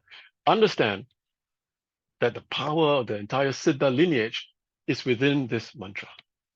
So when you have this mantra, you are literally harnessing the power of the Siddha lineage. Right? So keep working with this mantra too. Very passionate. Ara, kara. Very sublime also, because as you practice it silently to yourself, you could be on the bus, you could be on the train, you could be on a plane, you could be talking to people, you could be in meetings. Just have arakara going on in your third eye. You slowly acquire power of thought manifestation. You'll manifest your goals. Question time.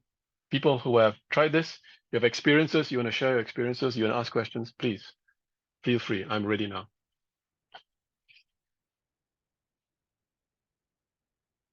Yeah, Punab, if there's any questions, otherwise we'll just go to any next one. I think there's a question here around, would it help in manifesting the vision statement that Rahul created for himself? Mm-hmm. Yeah, absolutely. It is, let's say, I'm going to give an example. Let's say if I want to manifest a certain $10,000, I would just, whatever your vision statement is, you have a vision statement. It must be able, your vision statement must be, I teach this when we do our Singapore sessions. It has to be simple. It has to be in a few words. It cannot be a long one paragraph. If you got a long one paragraph, you're wasting your time, quite honestly. It has to be, let's say if you want a vision statement, I want to manifest $10,000. I want to manifest $1 million. I want to manifest a Mercedes Series 3, silver colored. That's your vision statement, right? So if your vision statement is, example only, I want to manifest a Mercedes, I want to manifest a BMW Series 5 car. That is your mission statement. See it in your third eye, the BMW in your third eye, black in color, shiny, gleaming. See it 4 doors, see the logo in Mercedes, the BMW, and keep chanting arakara to bombard this manifestation in the third eye. That's how you manifest. You can obviously go into deep meditation and do it. That could be a basis of another session. Because I'm very grateful most of you are still around for the last 2.5 hours. We are well overdue, but I'm grateful that most of you are still here. The other, there's like 3 questions, but they're all around the same idea of other mantras, so I'll just combine it. So a question around, is arakara similar to artha? Can you merge Dream Brazil with arakara? And is arakara similar to hara hara? No, all 3 no. Okay, yeah, I hope the answer the answer is no to all 3 questions. Yeah. And I hesitate to give long stories because people don't want to hear long stories. I like to just get straight to the point. The answer is no. And we will go into the next meditation, especially Artha. it's a different story altogether. Arthur comes from Siddha Patanjali. It's his 4-stage meditation. It's his 4-stage mantra. And I hope we all have the time to go to it later after this.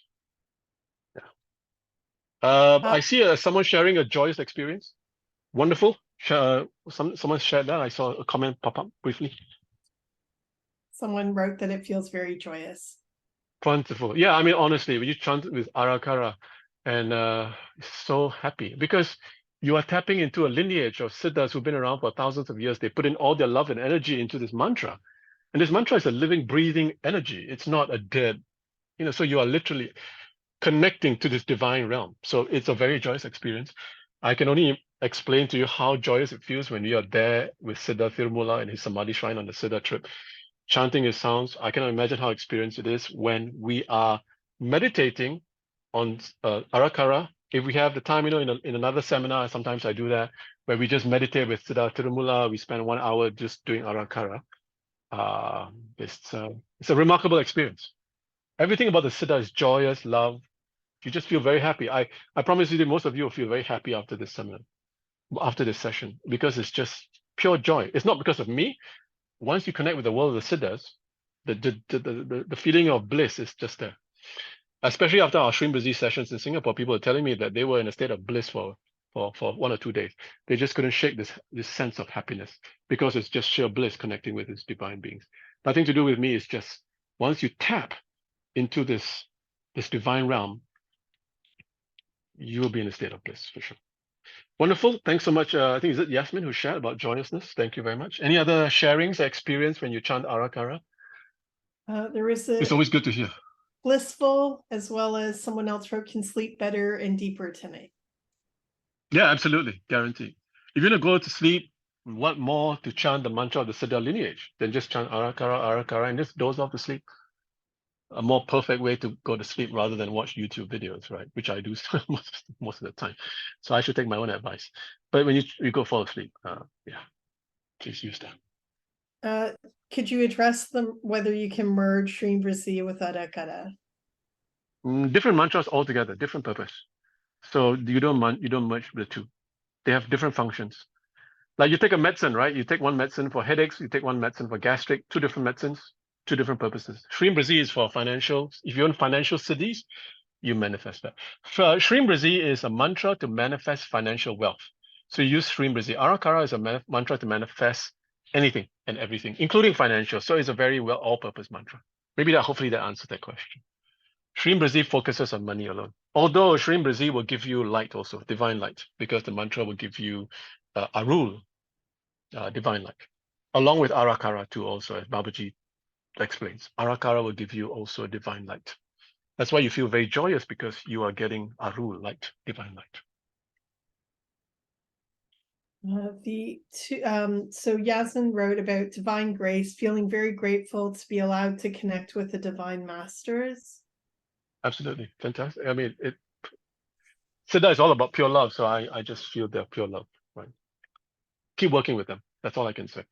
After the joy has faded after today's seminar, I hope you just keep working with Arakara. Chant Om Om Agasthisaya Nama Om. You continue your connection with the Siddhas. Hopefully, eventually this goes on replay, but I don't know who can sit through another 2.5 hours. Can you believe it? It's been 2 hours, 20 minutes. I'm really happy we have all these wonderful folks on the still on this session here.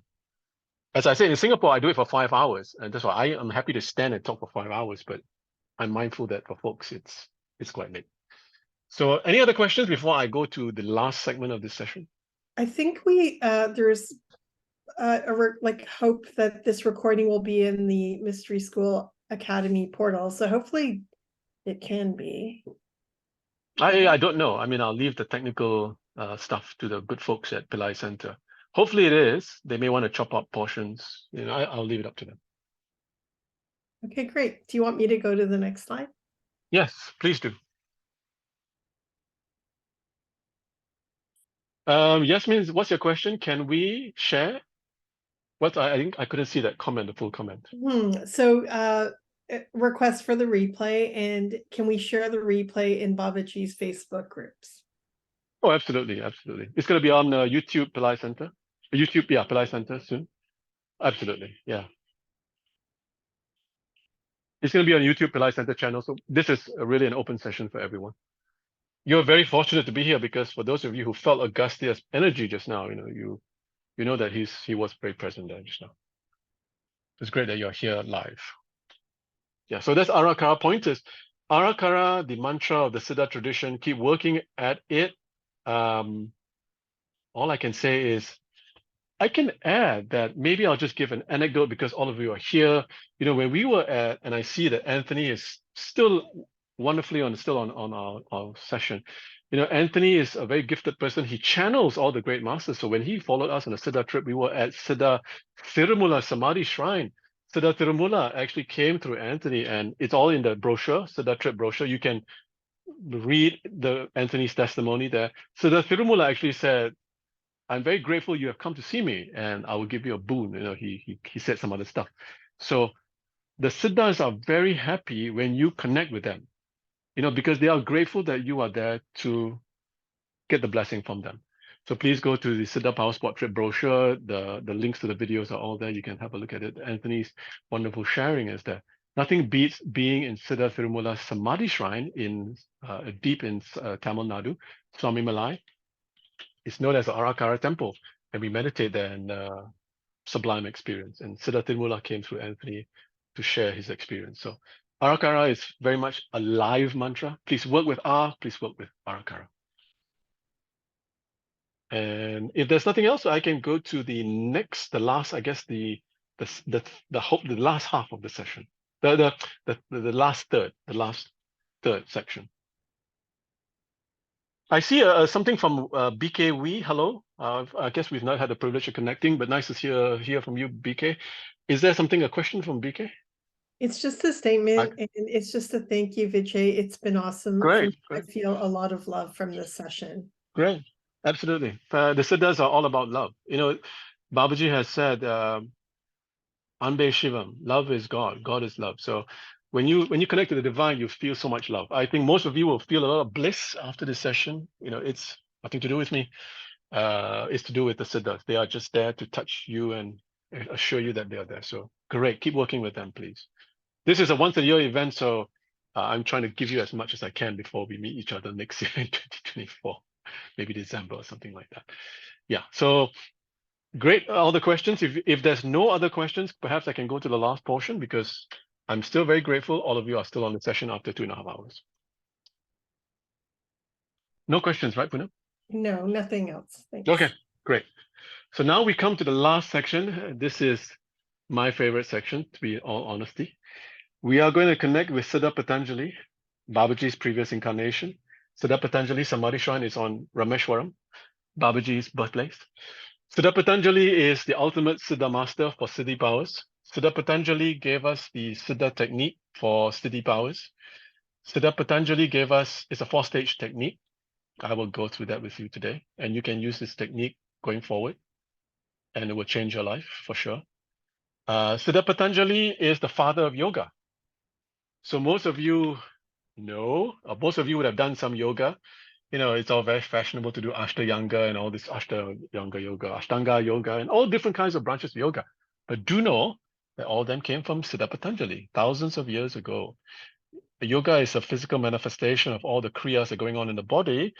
Patanjali gave us the technique to connect with God. And so he is revered as one of the greatest Siddhas for the Tamil Siddha tradition. He is Babaji in a previous birth, or Babaji was him in a previous birth. And he is the first Siddha that we go to during our Siddha Power Spot trip. We sit there for 3 hours and we meditate with him. We connect with him.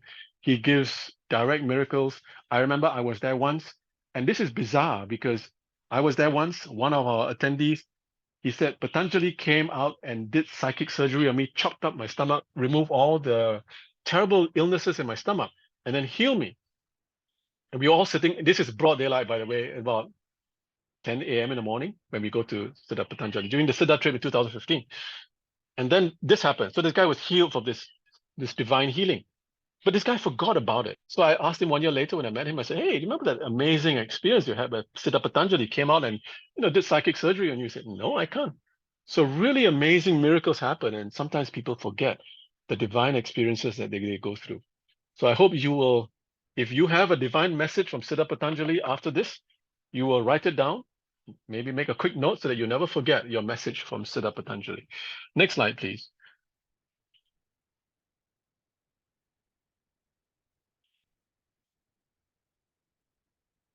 This is Samadhi's his shrine, where he is in a temple, the biggest temple in Rameshwaram. His Samadhi shrine is a very quiet corner. Those of you who've been with me on a Siddha trip, you will remember this beautiful spot. I took this picture before they banned cameras, phones into the temple. So this is one of these very few pictures of Siddha Patanjali Samadhi shrine. Literally, Siddha Patanjali parked himself just behind his picture. He lives in his light form there. So when we sit in front of his Samadhi shrine, we just get profound experiences connecting with him. So I'm going to, first of all, when you want to connect with Siddha Patanjali, you chant his mantra. His mantra is Om Patanjali Gurave Namaha. Close your eyes and keep that image of the Samadhi shrine there. You can keep an image of him. There are many pictures of him. There are pictures of him looking very handsome, just sitting in meditation. And just reach out to him. If you cannot reach out to him, just look at that Samadhi shrine and imagine yourself there in Rameshwaram. Just imagine yourself sitting in front of this Samadhi shrine, that picture in front of you. I'm going to chant the mantra. You close your eyes and call out to Siddha Patanjali and say, please come to me. Okay? Get ready? Close your eyes. Om Siddha Patanjali Gurave Namaha. Om Siddha Patanjali Gurave Namaha. Om Siddha Patanjali Gurave Namaha. Om Siddha Patanjali Gurave Namaha. Om Siddha Patanjali Gurave Namaha. Om Siddha Patanjali Gurave Namaha. Om Siddha Patanjali Gurave Namaha. Om Siddha Patanjali Gurave Namaha. Om Siddha Patanjali Gurave Namaha. Please come to us and give us your divine blessing. Siddha Patanjali. Om Siddha Patanjali Gurave Namaha. And he is here with you now.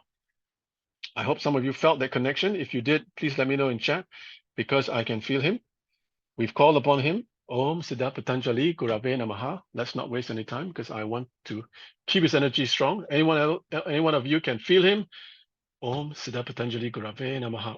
Oh, I can feel his strong energy here with me, right? If you can feel him, shout out, just drop us a message in chat because all of you will know what's it like. Connecting with him from afar. We are literally a few thousand kilometers away. Did I just see something from Venkat? What did Venkat say? Did I hear something from Venkat, Poonam? I saw something flashing, but Venkat has been on two my Siddha trip, so he knows the energy of Patanjali. Do you see something, Poonam? Okay. Vijay, he has said, suddenly I can smell a perfume. Wonderful. Om Patanjali Gurave Namaha. If I'm just thumping on the table because I can feel his energy with us now. Om Siddha Patanjali Gurave Namaha. Call out to him because you're going to do amazing things now with his 4-stage technique. Om Siddha Patanjali Gurave Namaha. Call on him, say, I want you with me now. Okay? Please come now. Om Siddha Patanjali Gurave Namaha. Okay, let's get on with it. So now, next slide, please. So his energy is very strong with us. I do not want to waste this opportunity. He has now traveled all the way from Rameshwaram in a different way. The key to Siddhi consciousness. I'm going to talk fast because I want to keep his energy. When you use Patanjali's 4-stage technique that we will now be practicing, this is the technique to acquire Siddhi powers. We will be practicing this technique in the Mystery School for Asia 2024 for sure. This technique you can practice now. I wish we had more time because I would love to spend at least 2 hours meditating with all of you and really going deep into this technique. I hope you can do this during 2024 Mystery School. But we will use this technique now, and you can watch the replay eventually to really deep dive. The 4-stage technique, which you cannot find anywhere else because Babaji has great, the pressure in your third eye, fantastic. Om Patanjali Gurave Namaha. Call out to him. For those of you still on this call, call out to him and say, please come now, be with me as I'm going to do this now. Okay? I'm going to go into Siddhi consciousness, the state of perfect consciousness. Let's get cracking. Poonam, if you could go to the next few slides. I don't want to waste this energy. I think he's here with you. Let's just go through all this, because there's so many books on Patanjali, but unless you know the secrets, you will never know where to find this 4-stage technique that Babaji has given. But because his energy is so strong now, I want to get straight cracking. Okay. I regret that I do not want to spend too much time giving you an academic understanding, because Siddha Patanjali is strong. Let's get cracking on entering Siddhi consciousness. Okay, maybe the next slide. Real results. Perhaps in the replay, you can look at these slides. My work colleague just did the first mantra and he entered into a divine realm. These slides just show that my colleague who doesn't meditate, I just told him, take out this first sound of Siddha Patanjali, the first prep stage, and then he chanted it, and he had a few hours of deep sleep versus he had very light, only 1 hour of deep sleep. But because Siddha Patanjali's energy is very strong, I don't want to waste time. Let's harness the Om. Siddha Patanjali Gurave Namaha. I'm just going to call on him again. Could you just scroll all the way to the next slide? I'm going to go straight. Siddha powers are your mantra, is your birthright. So okay, just stop before that. I want to explain to you what happens when you meditate with this. For a glass of water, please, Poonam. When you meditate with Siddha Patanjali's right, imagine the glass of water is the universe, the divine realm. Your goal as you meditate with these 4 mantras that I'm going to take you on this is to slowly dissolve your identity, your I consciousness, your ego, until you become one with the universe, right? In class, when I teach this session, the one which I say we do in Singapore, I have a glass of water in front of me. I have a teaspoon of salt. I pour in the salt and I stir it. The salt is you. You dissolve into that water and you become the universe. So with this mantra, the 4-stage mantra I'm going to do with you now, you will become the universe. And that's where you will enter Siddhi consciousness, Siddha Samadhi, the perfect state of consciousness where you can acquire Siddhi powers, where you can manifest any goal you want. At that stage, you will reach, Babaji says, scientifically it's known as a quantum state of consciousness. In the Sanskrit is, or in the Siddha, in the lineage is known as Siddhi consciousness, perfect consciousness, right? So we're going to do that now. Let's the next slide. Now, I feel like I need to rush because I don't want to waste time and lose that divine energy, because Siddha Patanjali is with us. Now, there are 4 stages. There are 5 mantras to this. These are the mantras. Next slide, please. Under normal circumstances, I wanted to pronounce this with you and give you the hang of it. But I want to bring you straight into meditation, because let's not waste Patanjali's energy. He's with us. This is stage 1. Stage 2 is the next mantra. I will lead you. Don't worry. I will give you a full experience. Next slide, please. Stage 2. I will also guide you. Don't worry. Stage 3.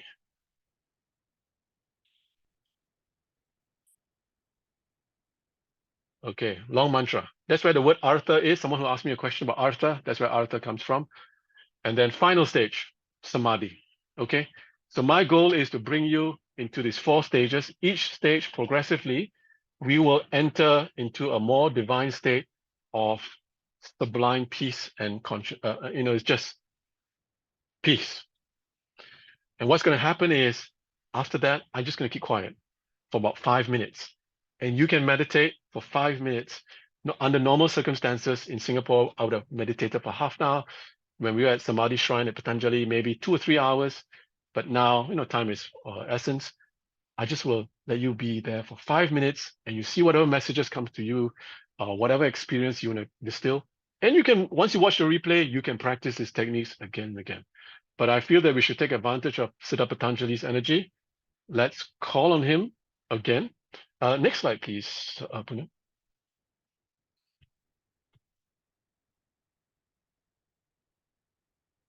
Okay, so we're going to enter the state of samadhi now, the Siddha state of samadhi, the state of Siddhi consciousness, perfect consciousness. It is quantum consciousness. It is a state of manifestation. In this state, you can use these 4 levels of mantra, enter the samadhi consciousness. and then just visualize whatever you want to manifest. This is the ultimate manifestation technique, the Siddha technique for manifestation. We will definitely spend more time in Mystery School 2024 with these stages of manifestation, but I want to give you a taste. And I want to give you, I can't wait to bring you down quickly into the state. So next slide, please.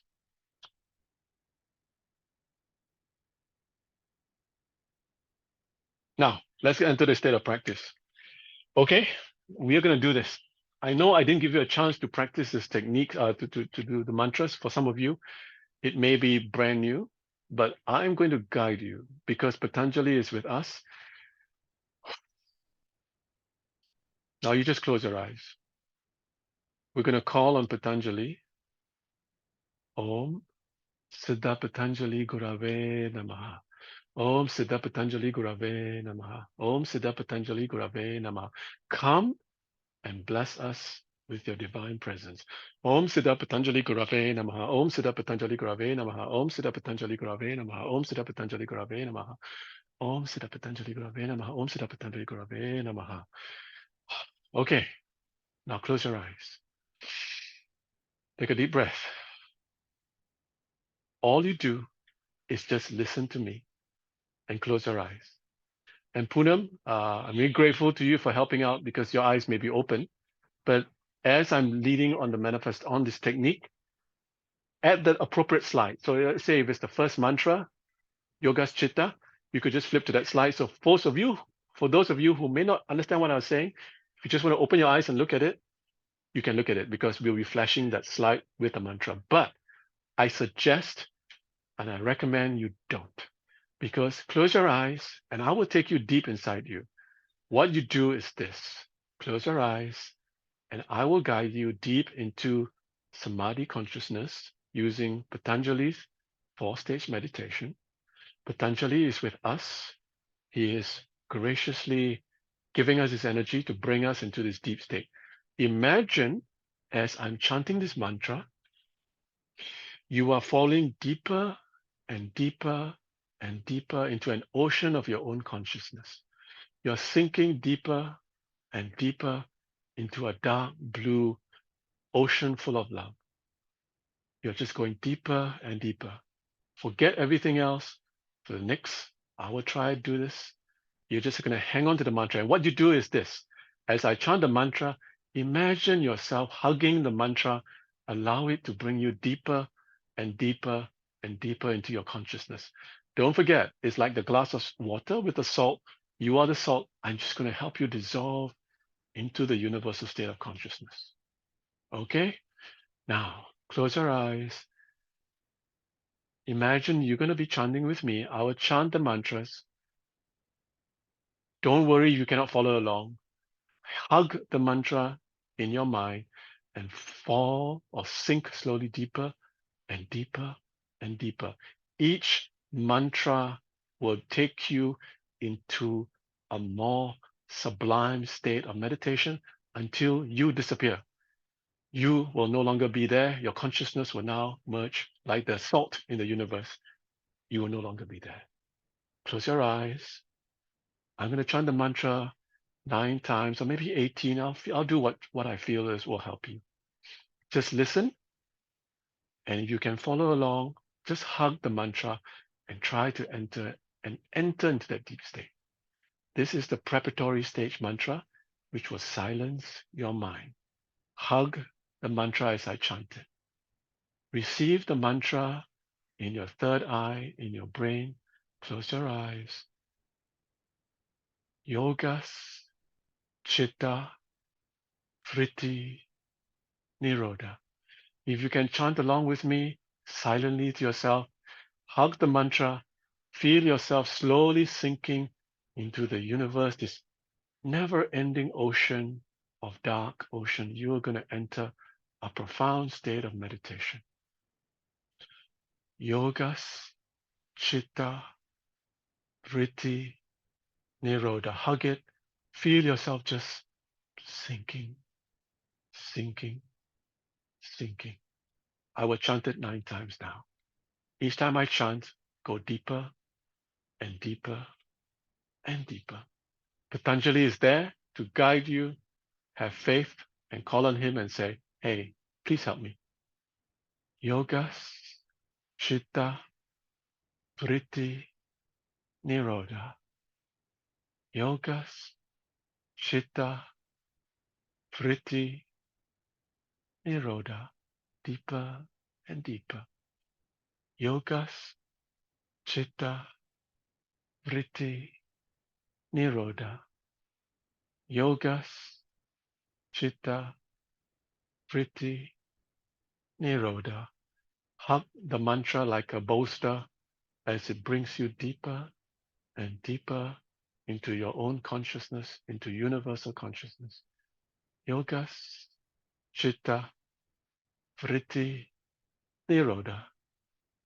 Yogas, Chitta, Vritti, Nirodha. Yogas, Chitta, Vritti, Nirodha. Sink deeper and deeper and deeper into your consciousness.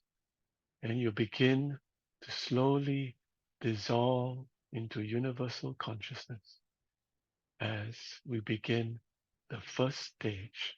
Just listen, and if you can follow, you can chant with me, or just hug the mantra and become one with the universe. Patanjali is there with you. He will guide you. Just listen to the mantra. Desa bandhas chittasya dharana. Your mind is slowly becoming more quiet. Desa bandhas chittasya dharana. Desa bandhas chittasya dharana. Hug and go deeper and deeper. Desa bandhas chittasya dharana. Desa bandhas chittasya dharana. Desa bandhas chittasya dharana. With these sounds, Patanjali is locking your mind into one spot. You go deeper and deeper. Your mind is no longer scattered. It's going to be focused, laser-like. Deeper and deeper and deeper and deeper. Desa bandhas chittasya dharana. Desa bandhas chittasya dharana. Desa bandhas chittasya dharana. Slowly you'll feel yourself dissolving into the universal consciousness. That ego, that I consciousness will slowly dissipate. Imagine yourself dissolving like the salt into the universe. Once you become the universe, you become supremely powerful. Whatever you put in your third eye then will manifest. You will become Siddhi consciousness, perfect consciousness. Sink deeper and deeper and deeper and deeper. Om Patanjali Gurave Namaha. Patanjali, bring us deeper and deeper and deeper and deeper. The second stage of consciousness. You are now slowly dissolving. Your atoms in your body are slowly disintegrating. And now you'll begin to merge with the next stage of meditation. And Poonam, you could change the slide, please. Slowly, your body is disintegrating, and you will slowly merge like the grain of salt into the ocean. Listen to what I say and hug the words as you go disintegrate into the ocean of consciousness and merge with the divine, merge with the entire Siddha lineage. Tatra pratyaye ekatanata dhyana. Slowly, your body is just dissolving into the universal consciousness, melting like snow in the heat, melting like the salt dissolving like the salt into sugar. You're dissolving into universal consciousness. Tatra pratyaya ekatanata dhyanam. I'll get deeper, merge. Tatra pratyaya ekatanata dhyanam. I command you to go deeper and deeper and disintegrate slowly. As you go deeper, your body is just disintegrating into the ocean of consciousness. You can't feel your hands, you can't feel your legs, you can't feel your body. You don't have a body. Tatra pratyaya ekatanata dhyanam. Disintegrate. Tatra pratyaya ekatanata dhyanam. Dissolve like the salt. Tatra pratyaya ekatanata dhyanam. Tatra pratyaya ekatanata dhyanam. Command you to dissolve, explode into nothingness, merge with the universal consciousness. You no longer exist. Your hands don't exist. Your legs don't exist. Your body doesn't exist. Your head doesn't exist. You're now universal consciousness. As you enter the most profound state of meditation. Next slide, please, Poonam. You will now enter samadhi consciousness. In this state of consciousness, you who have merged with the ocean of universal consciousness are going to unite with your manifestation. So as I chant this mantra, all you are doing is you will disintegrate. There will be nothing left except your manifestation. So if you want to manifest money, as you are chanting this mantra and you're dissolved into the universe, all you just see is that money in your third eye. Just that's all. Just think of the money. Think of the relationship. Think of the health miracle. Think of the job. Nothing else exists. You are going to merge with your manifestation. The idea and the object are going to become one. You are sinking slowly, slowly. Patanjali Gurave Namaha. Om Patanjali Gurave Namaha. Patanjali is helping you to enter the state of samadhi. Don't let go.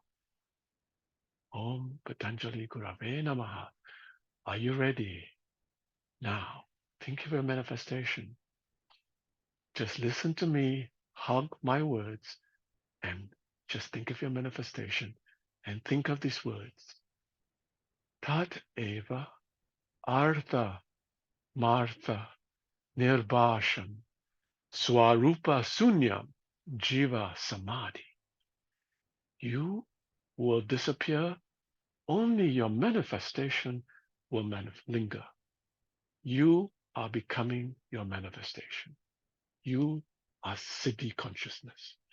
I will now recite this 9 times. Take these manifestations. Artha, tat eva, artha, martha, nirbasham, swarupa sunyam, jiva samadhi. You are becoming your manifestation. Tat eva, artha, martha, nirbasham, swarupa sunyam, jiva samadhi. You become your manifestation. Only your manifestation remains. Artha, tat eva, artha, martha, nirbasham, swarupa sunya, jiva samadhi. Tat eva, artha, martha, nirbasham, swarupa sunya, jiva samadhi. I'm commanding you to dissolve your body. Only your manifestation will remain. Om Patanjali Gurave Namaha. Patanjali is with you. Tat eva, artha, martha, nirbasha, swarupa sunyam, jiva samadhi. Tat eva, artha, martha, nirbasham, Swarupa Sunya Jiva Samadhi. Stay in meditation for 5 minutes now. Stay in meditation. Be with Patanjali, be with your manifestation.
Okay. Again, slowly open your eyes. Shanti, shanti, shanti, shanti. And slowly come out of meditation. Take your time to come to yourself. Slowly, slowly. If you receive messages, you can write it down. And this is a great session now, time for you to share. What did you experience with the Siddha Patanjali's? You can ask questions for sure. I'm here to answer questions. You can also share your experiences because some of you may have had profound experiences connecting with Siddha Patanjali. I'm all ears.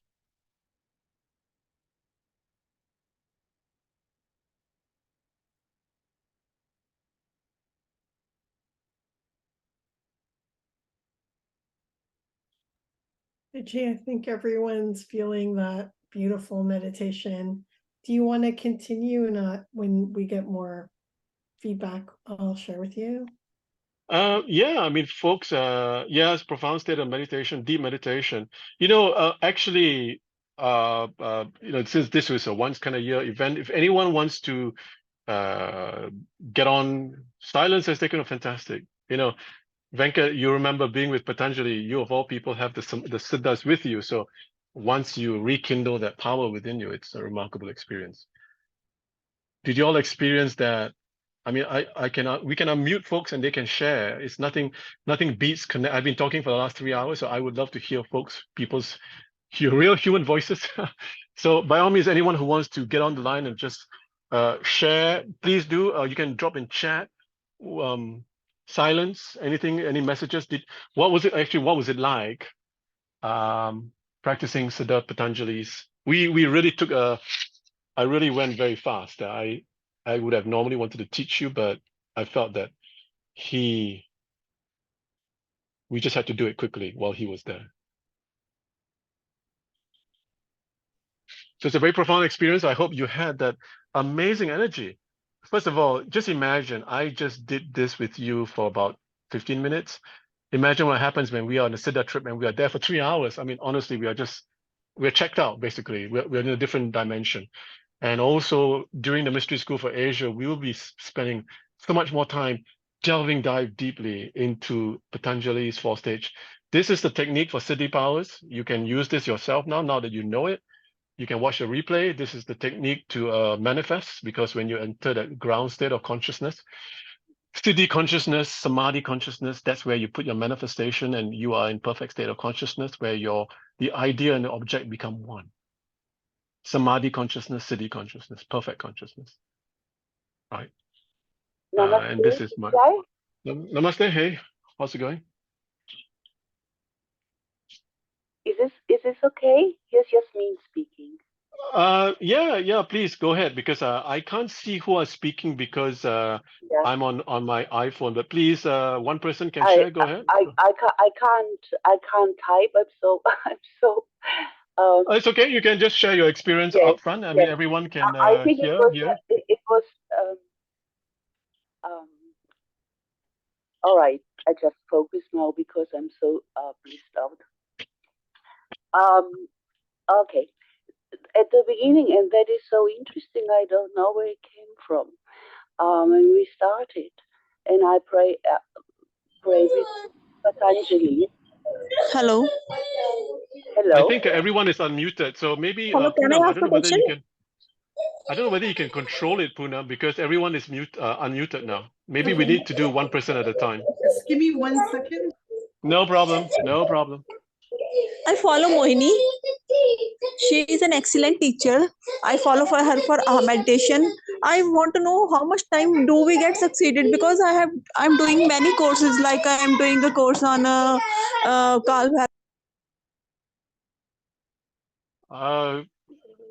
Sorry, can you hear? Yeah, something went dark. Can we still hear our? Sorry, I'm gonna mute one person at a time. If they can indicate in the chat that they want to speak, that's probably the easiest way. Okay, sure.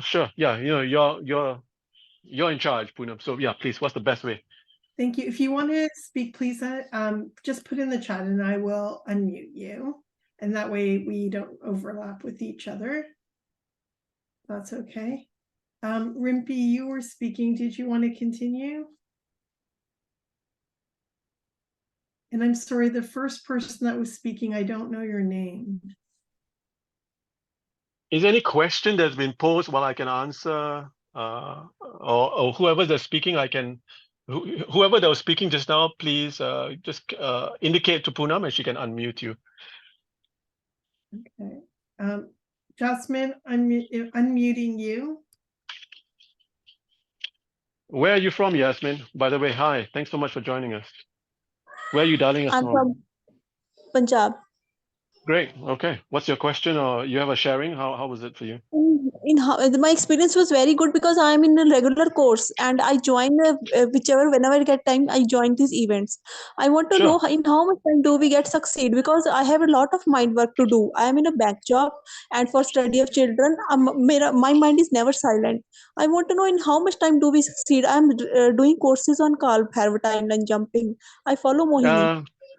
Babaji has explained this many times, but you should never put a time on the universe. So whenever the more energy you put into something, the faster you'll manifest for sure.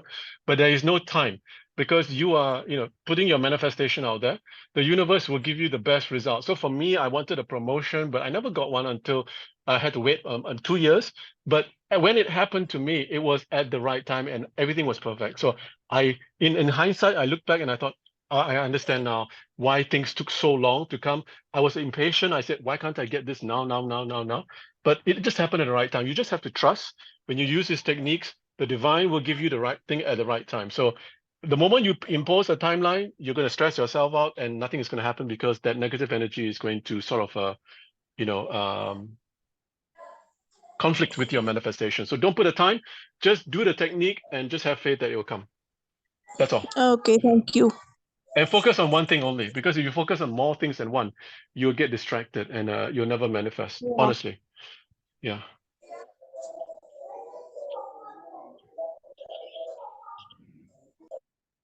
Thank you. Yasmin, I believe you wanted to speak. I'm just going to ask you to unmute yourself. Thank you very much. I just wanted to share it because it's so unusual what happened. I don't know if it's useful for anybody Sure. here. So when we started, I mean, I do a heartfelt prayer because I feel like, oh my gosh, I'm allowed to connect with Patanjali. And so anyhow, it was, so when I talked to him from my heart, and I was really so humble, it appeared above my head, and it's I have always it's a bit heavy there. I put a lot of light in and whatever, but it appeared high above my head, and he appeared high above my head, and then it was like double helixes. There was Wow. like Okay. helixes, like DNA helixes coming down and going through my crown chakra into my whole body, and doing something with my DNA, doing something there. And then that was at the beginning. It was clockwise spiraling down and down and down and into me, and doing something very profound. I can't say what it is because I never experienced it in this way. Amazing. Amazing. I mean, like I said, because Patanjali gave a sacred healing to my friend, I was there, one of the participants in our Siddha trip. So I totally understand that Patanjali would give you exactly what you needed. He must have given you the most beautiful gift ever. It's very difficult to understand what he did, but I'm sure he did something magnificent with you. And maybe you'll get clarity later on as the years go by, or the months or weeks. Yeah, but not now. But what happened was because there's so many interferences and so much stuff going on, and I'm very aware of it. That is my karmic stuff. But after that spiraling down into my system, what happened was that it became completely, I became able to just let go of everything. And and it was really going with your meditation, with the prayer, and I experienced, I never heard these words before. I just felt it, and it did something without thinking about it. And it happened so that at the end, it was dark first, but then everything became brilliant light. Wow. And I was just sitting there in this brilliant light, immersed in this love, in this brilliant love and light. And it was no problem to imagine my thing, what I want to manifest, without any thoughts. It was just there, Perfect. as you Perfect. said. Perfect. Yes. And I want to Perfect. thank you very much for that. And I Welcome. thought I just share it because, as the lady said before, we have so many thoughts, we have so many doubts, we have so many things. Do we do it right or not? It just everything fell away, and that is so liberating. So loving gratitude to Patanjali, Babaji, Patanjali, and Vijay. Heartfelt thanks to you. Thank you. Thank you very much. Yeah, I think Patanjali was very strong. He was with us, so such a profound experience. I think so. I'm sure everyone felt his love, as he made his journey from Rameshwaram and blessed everyone. Where are you dialing in from, Yasmin? Are you from the US or Canada, or where are you calling from?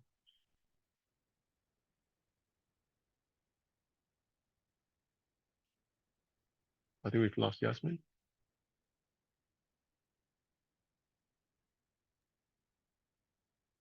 Oh, I'm back. Oh, I live in New Zealand. Amazing. I lived in different countries. Okay. Yeah. And now Okay. I'm in New Welcome. Zealand. And now it's very late for you. Is it late for you? Isn't it New Zealand like? Yeah, it's 4 o'clock in the morning now. Jeez. Okay. Thank you for joining us. Thank you very much. Thank you. I mean, I really hope everyone felt that amazing energy from Patanjali. Nothing to do with me. The more I pretend it's for me, the more it detracts from the fact that the Siddhas were here to bless you. So everything goes to them. You must have experienced their love and joy. So yeah. Yeah, Vijay, Amazing. Raman Yeah. asked, would there be a possibility of getting a summary on how to do this? I don't know. Can watch a replay, I guess. Yeah, everything happened in the moment. So, I didn't expect Patanjali to come through so strong. So I can't say there's going to be a summary. And any summary is going to be very, can I say very clinical?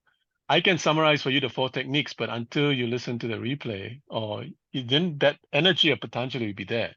Because I'm sure for those of you who felt Agastya, I can say for the mantra is Om Om Agasthisaya Namo Om, which was nice, but nothing just now. The energy was felt. So a summary, maybe I check myself. Maybe Mohini will ask the team to do a summary. I'm not sure about that. Maybe. We'll keep you posted. Yeah. There were a lot of okay, someone wanted to have the mantras in the WhatsApp group. And then other comments were suddenly went into a deep sleep. Beautiful. Yes, that's quite normal. Yeah. A lot of people thanking you for the experience. Blissful experience, very deep trance state of consciousness. Felt connected within and went deep, far memories, which felt distant, but there must be some meaning coming to my consciousness. Thank you, all in divine timing. Almost lost consciousness, blissful experience. That's good. That's good, because then that person who experienced that will, because we as human beings, we hold on to our consciousness and our I consciousness. The moment you surrender to the divine and you lose that consciousness, you become all-knowing consciousness, Siddha Samadhi consciousness. So that's really good. A lot of thanks, and people felt a very deep meditation and deep silence. And there's also requests that we do more frequent sessions like this, because the group consciousness is amplified. Yeah, absolutely. I mean, it's once a year. Oh, Poonam, you remember most. When was the last time I did a session? 1 year ago, right? It was way too long. We all love your sessions, Vijay. Yeah. They're so great. We appreciate them, and really a lot. Like even the Q&As and stuff are so helpful. Yeah, I can't believe it's 3 hours. Can you believe it? It's like, whoa, 3 hours, man. But then again, in Singapore, we do it for 5, so I'm glad we did it for 3 here. Because in Singapore, we break for breaks and all that. Yeah, that's great. I'm very happy that folks, as long as you love the Siddhas, that's all that matters. If people want another session with you, can they indicate that in the chat? I think they can. I really don't know. I don't know.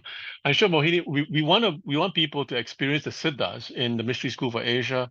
We may do more Patanjali then, because in the current Mystery School, we want Mystery School 2024, we want to do Swana Akashana Bhairava, the 8 forms of Bhairava to give you money and manifest and control time. We want to give you Goddess Angali, Goddess of Siddhi powers.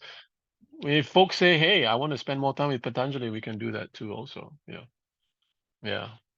Yeah, it's been a long time since we've got together. I think the last session we did with our Singapore community was 2019, where we did this session. So always an amazing session to be with Patanjali. Such an amazing session. I gotta say that. Even I too could feel that he was very strong, guiding everyone into that deep state of trance. Vijay, thank you for giving us this chance to connect with the Siddhas and learn more about them. We really appreciate it. Great. Yeah, I'm happy with that. I love the Siddhas beyond belief. So, and I'm sure I knew that I served them. So I am happy to be their servant to bring their teachings. Okay. Is there any other comments or any other things that folks want to just like jump in and say? Or I think we can close the session. It's 3 glorious hours. I'm so thrilled that we still have a lot of folks. I know it's 11 o'clock in Singapore. In Australia, we had Sean and the family and New Zealand, Yasmin in New Zealand. Thanks so much for staying up. Yeah. So thanks so much to everyone. And the replay will be available, I know, but somehow the energy in this session today was very powerful. I felt it too also. Chakra, could you please post the mantras again? A couple of people have asked if they could be put in the chat here. Yeah, sure. Further up, but I'm having a hard time with the saving function. Sure. Yeah. So lots of gratitude to you, Vijay. A lot of people saying thank you, Vijay, for bringing back the sound meditation experience. Thank you so much, Vijay, for this beautiful session. Love and gratitude. Vijay, appreciation for this wonderful deep samadhi meditation never experienced. Yeah, well, before. amazing. Thank you, Siddha Patanjali, for love and grace to us. Yeah, that's wonderful. I mean, this is amazing because usually I do this in person in Singapore. And, it's very strong to connect with folks when you're in the same room with them. But the grace of Siddha Patanjali is that he came from Rameshwaram to be with all of us and brought us together in one space. It's just amazing. You got to give it to Siddha Patanjali, Siddha Agastya, who is so strong just now. He just brought us into one common space. So it was a very much a humbling experience for me too, because I used to do it in person. It's very easy to send out your energy, but here, Siddha Patanjali was in control. So I'm just as in awe of this experience because it was Siddha Patanjali. Okay. So if there's, I guess, no questions, right, Poonam? Is there anything else? Yeah. Nope, that's it. Just everyone Great. being and we appreciate your time, Vijay. Thank you so much. Thanks so much. Thanks very much, everyone.